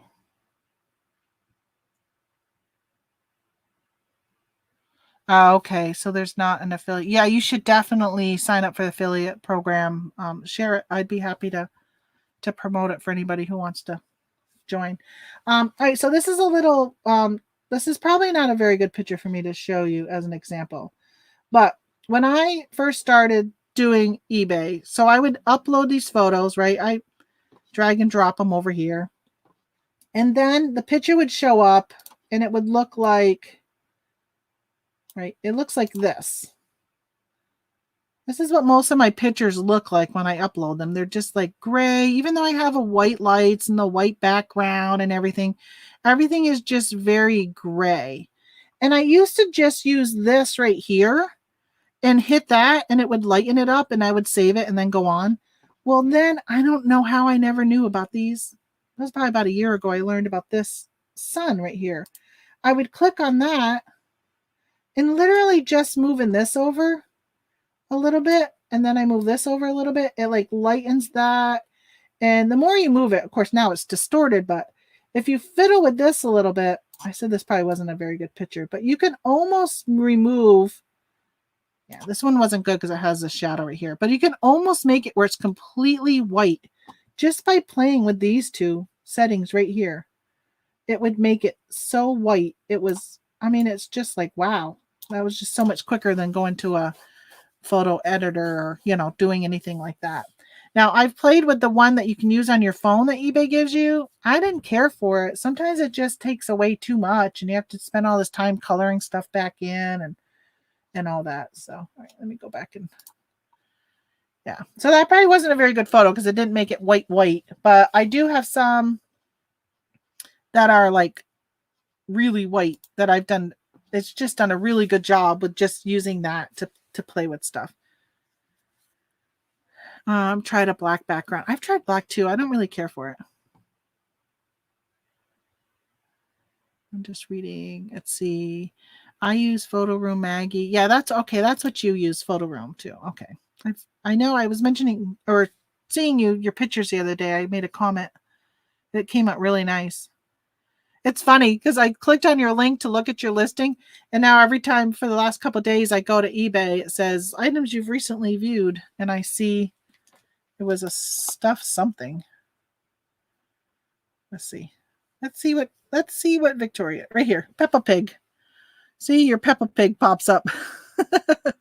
And look how clear that background is on that Peppa Pig. Yeah, pops up every time now. I'll probably start getting ads for Peppa Pig. I cannot sell Peppa Pig on Amazon. I have some toys here. I had to put them on eBay because I was gated. Yeah, I like the idea of doing 100 picks in 5 minutes. I really like that idea. That is quick. I wonder if it ever removes things that you didn't want it to remove, like the eBay stuff does, where you have to go back in and fix it. So I don't like that.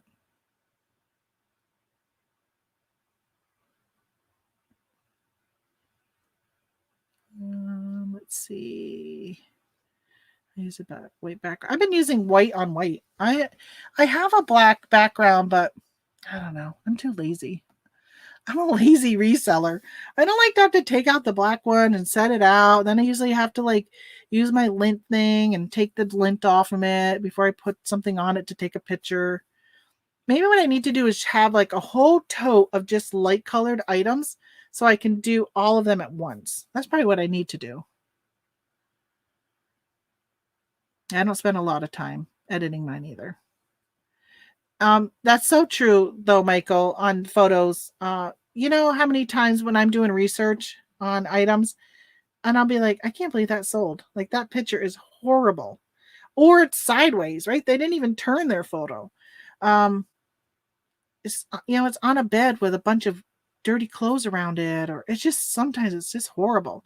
But I have learned now that they have marketplace where you can ship, I don't think it's probably as important.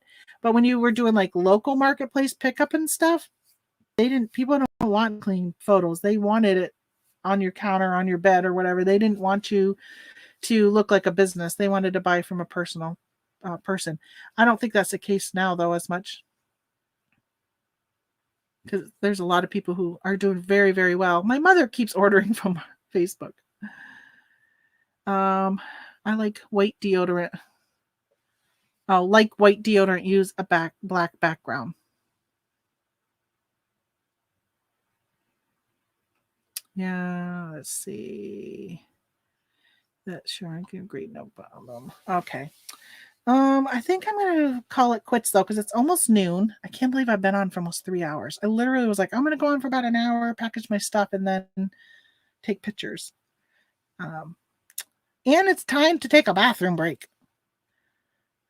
And it's time to eat lunch. I don't know what I'm gonna have for lunch today. We went to 99 yesterday and had one of their like Southwest chicken bowls. It comes with rice and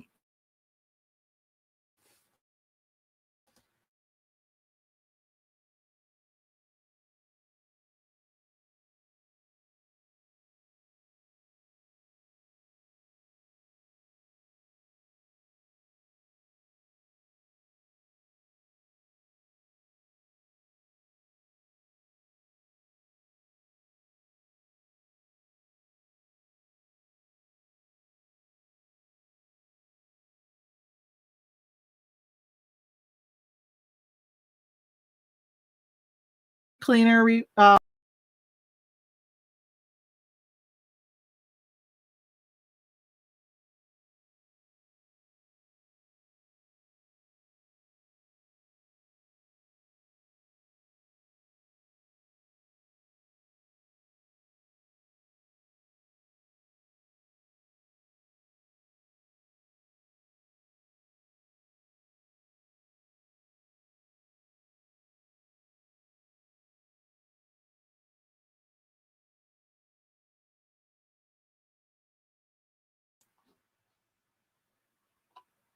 lost you guys. My stupid internet. I think it's saying it's time to finish up. All right, so I logged back in just so I could say goodbye. I didn't want to leave y'all hanging. So thank you so much for coming in. I don't know how much you heard before I went away. Go watch Victoria. Pop over to her channel. Again, follow her if you're not. Maybe I'll put a link in here. Let me grab it. Adventures. Oh, I got to type it all in. Adventures with Victoria. Probably could have just clicked on my subscriptions. It would have been quicker. Oh, this isn't a nice, clean link, but here's a link anyhow. All right, guys, go watch that. And then when you're done watching Victoria, go watch the Thrifting Goomba. Watch his show from yesterday. I got to finish watching it because it sounds like it was funny. It sounds like it was funny after Michael left the show, though. I got to go watch that. Yeah, have a great day. And thanks so much for popping in and hanging out with me for the last few hours. All right, I'll see you guys. Let's see. I don't know when I'll go live next. I don't know. I give you about a 15-minute warning each time.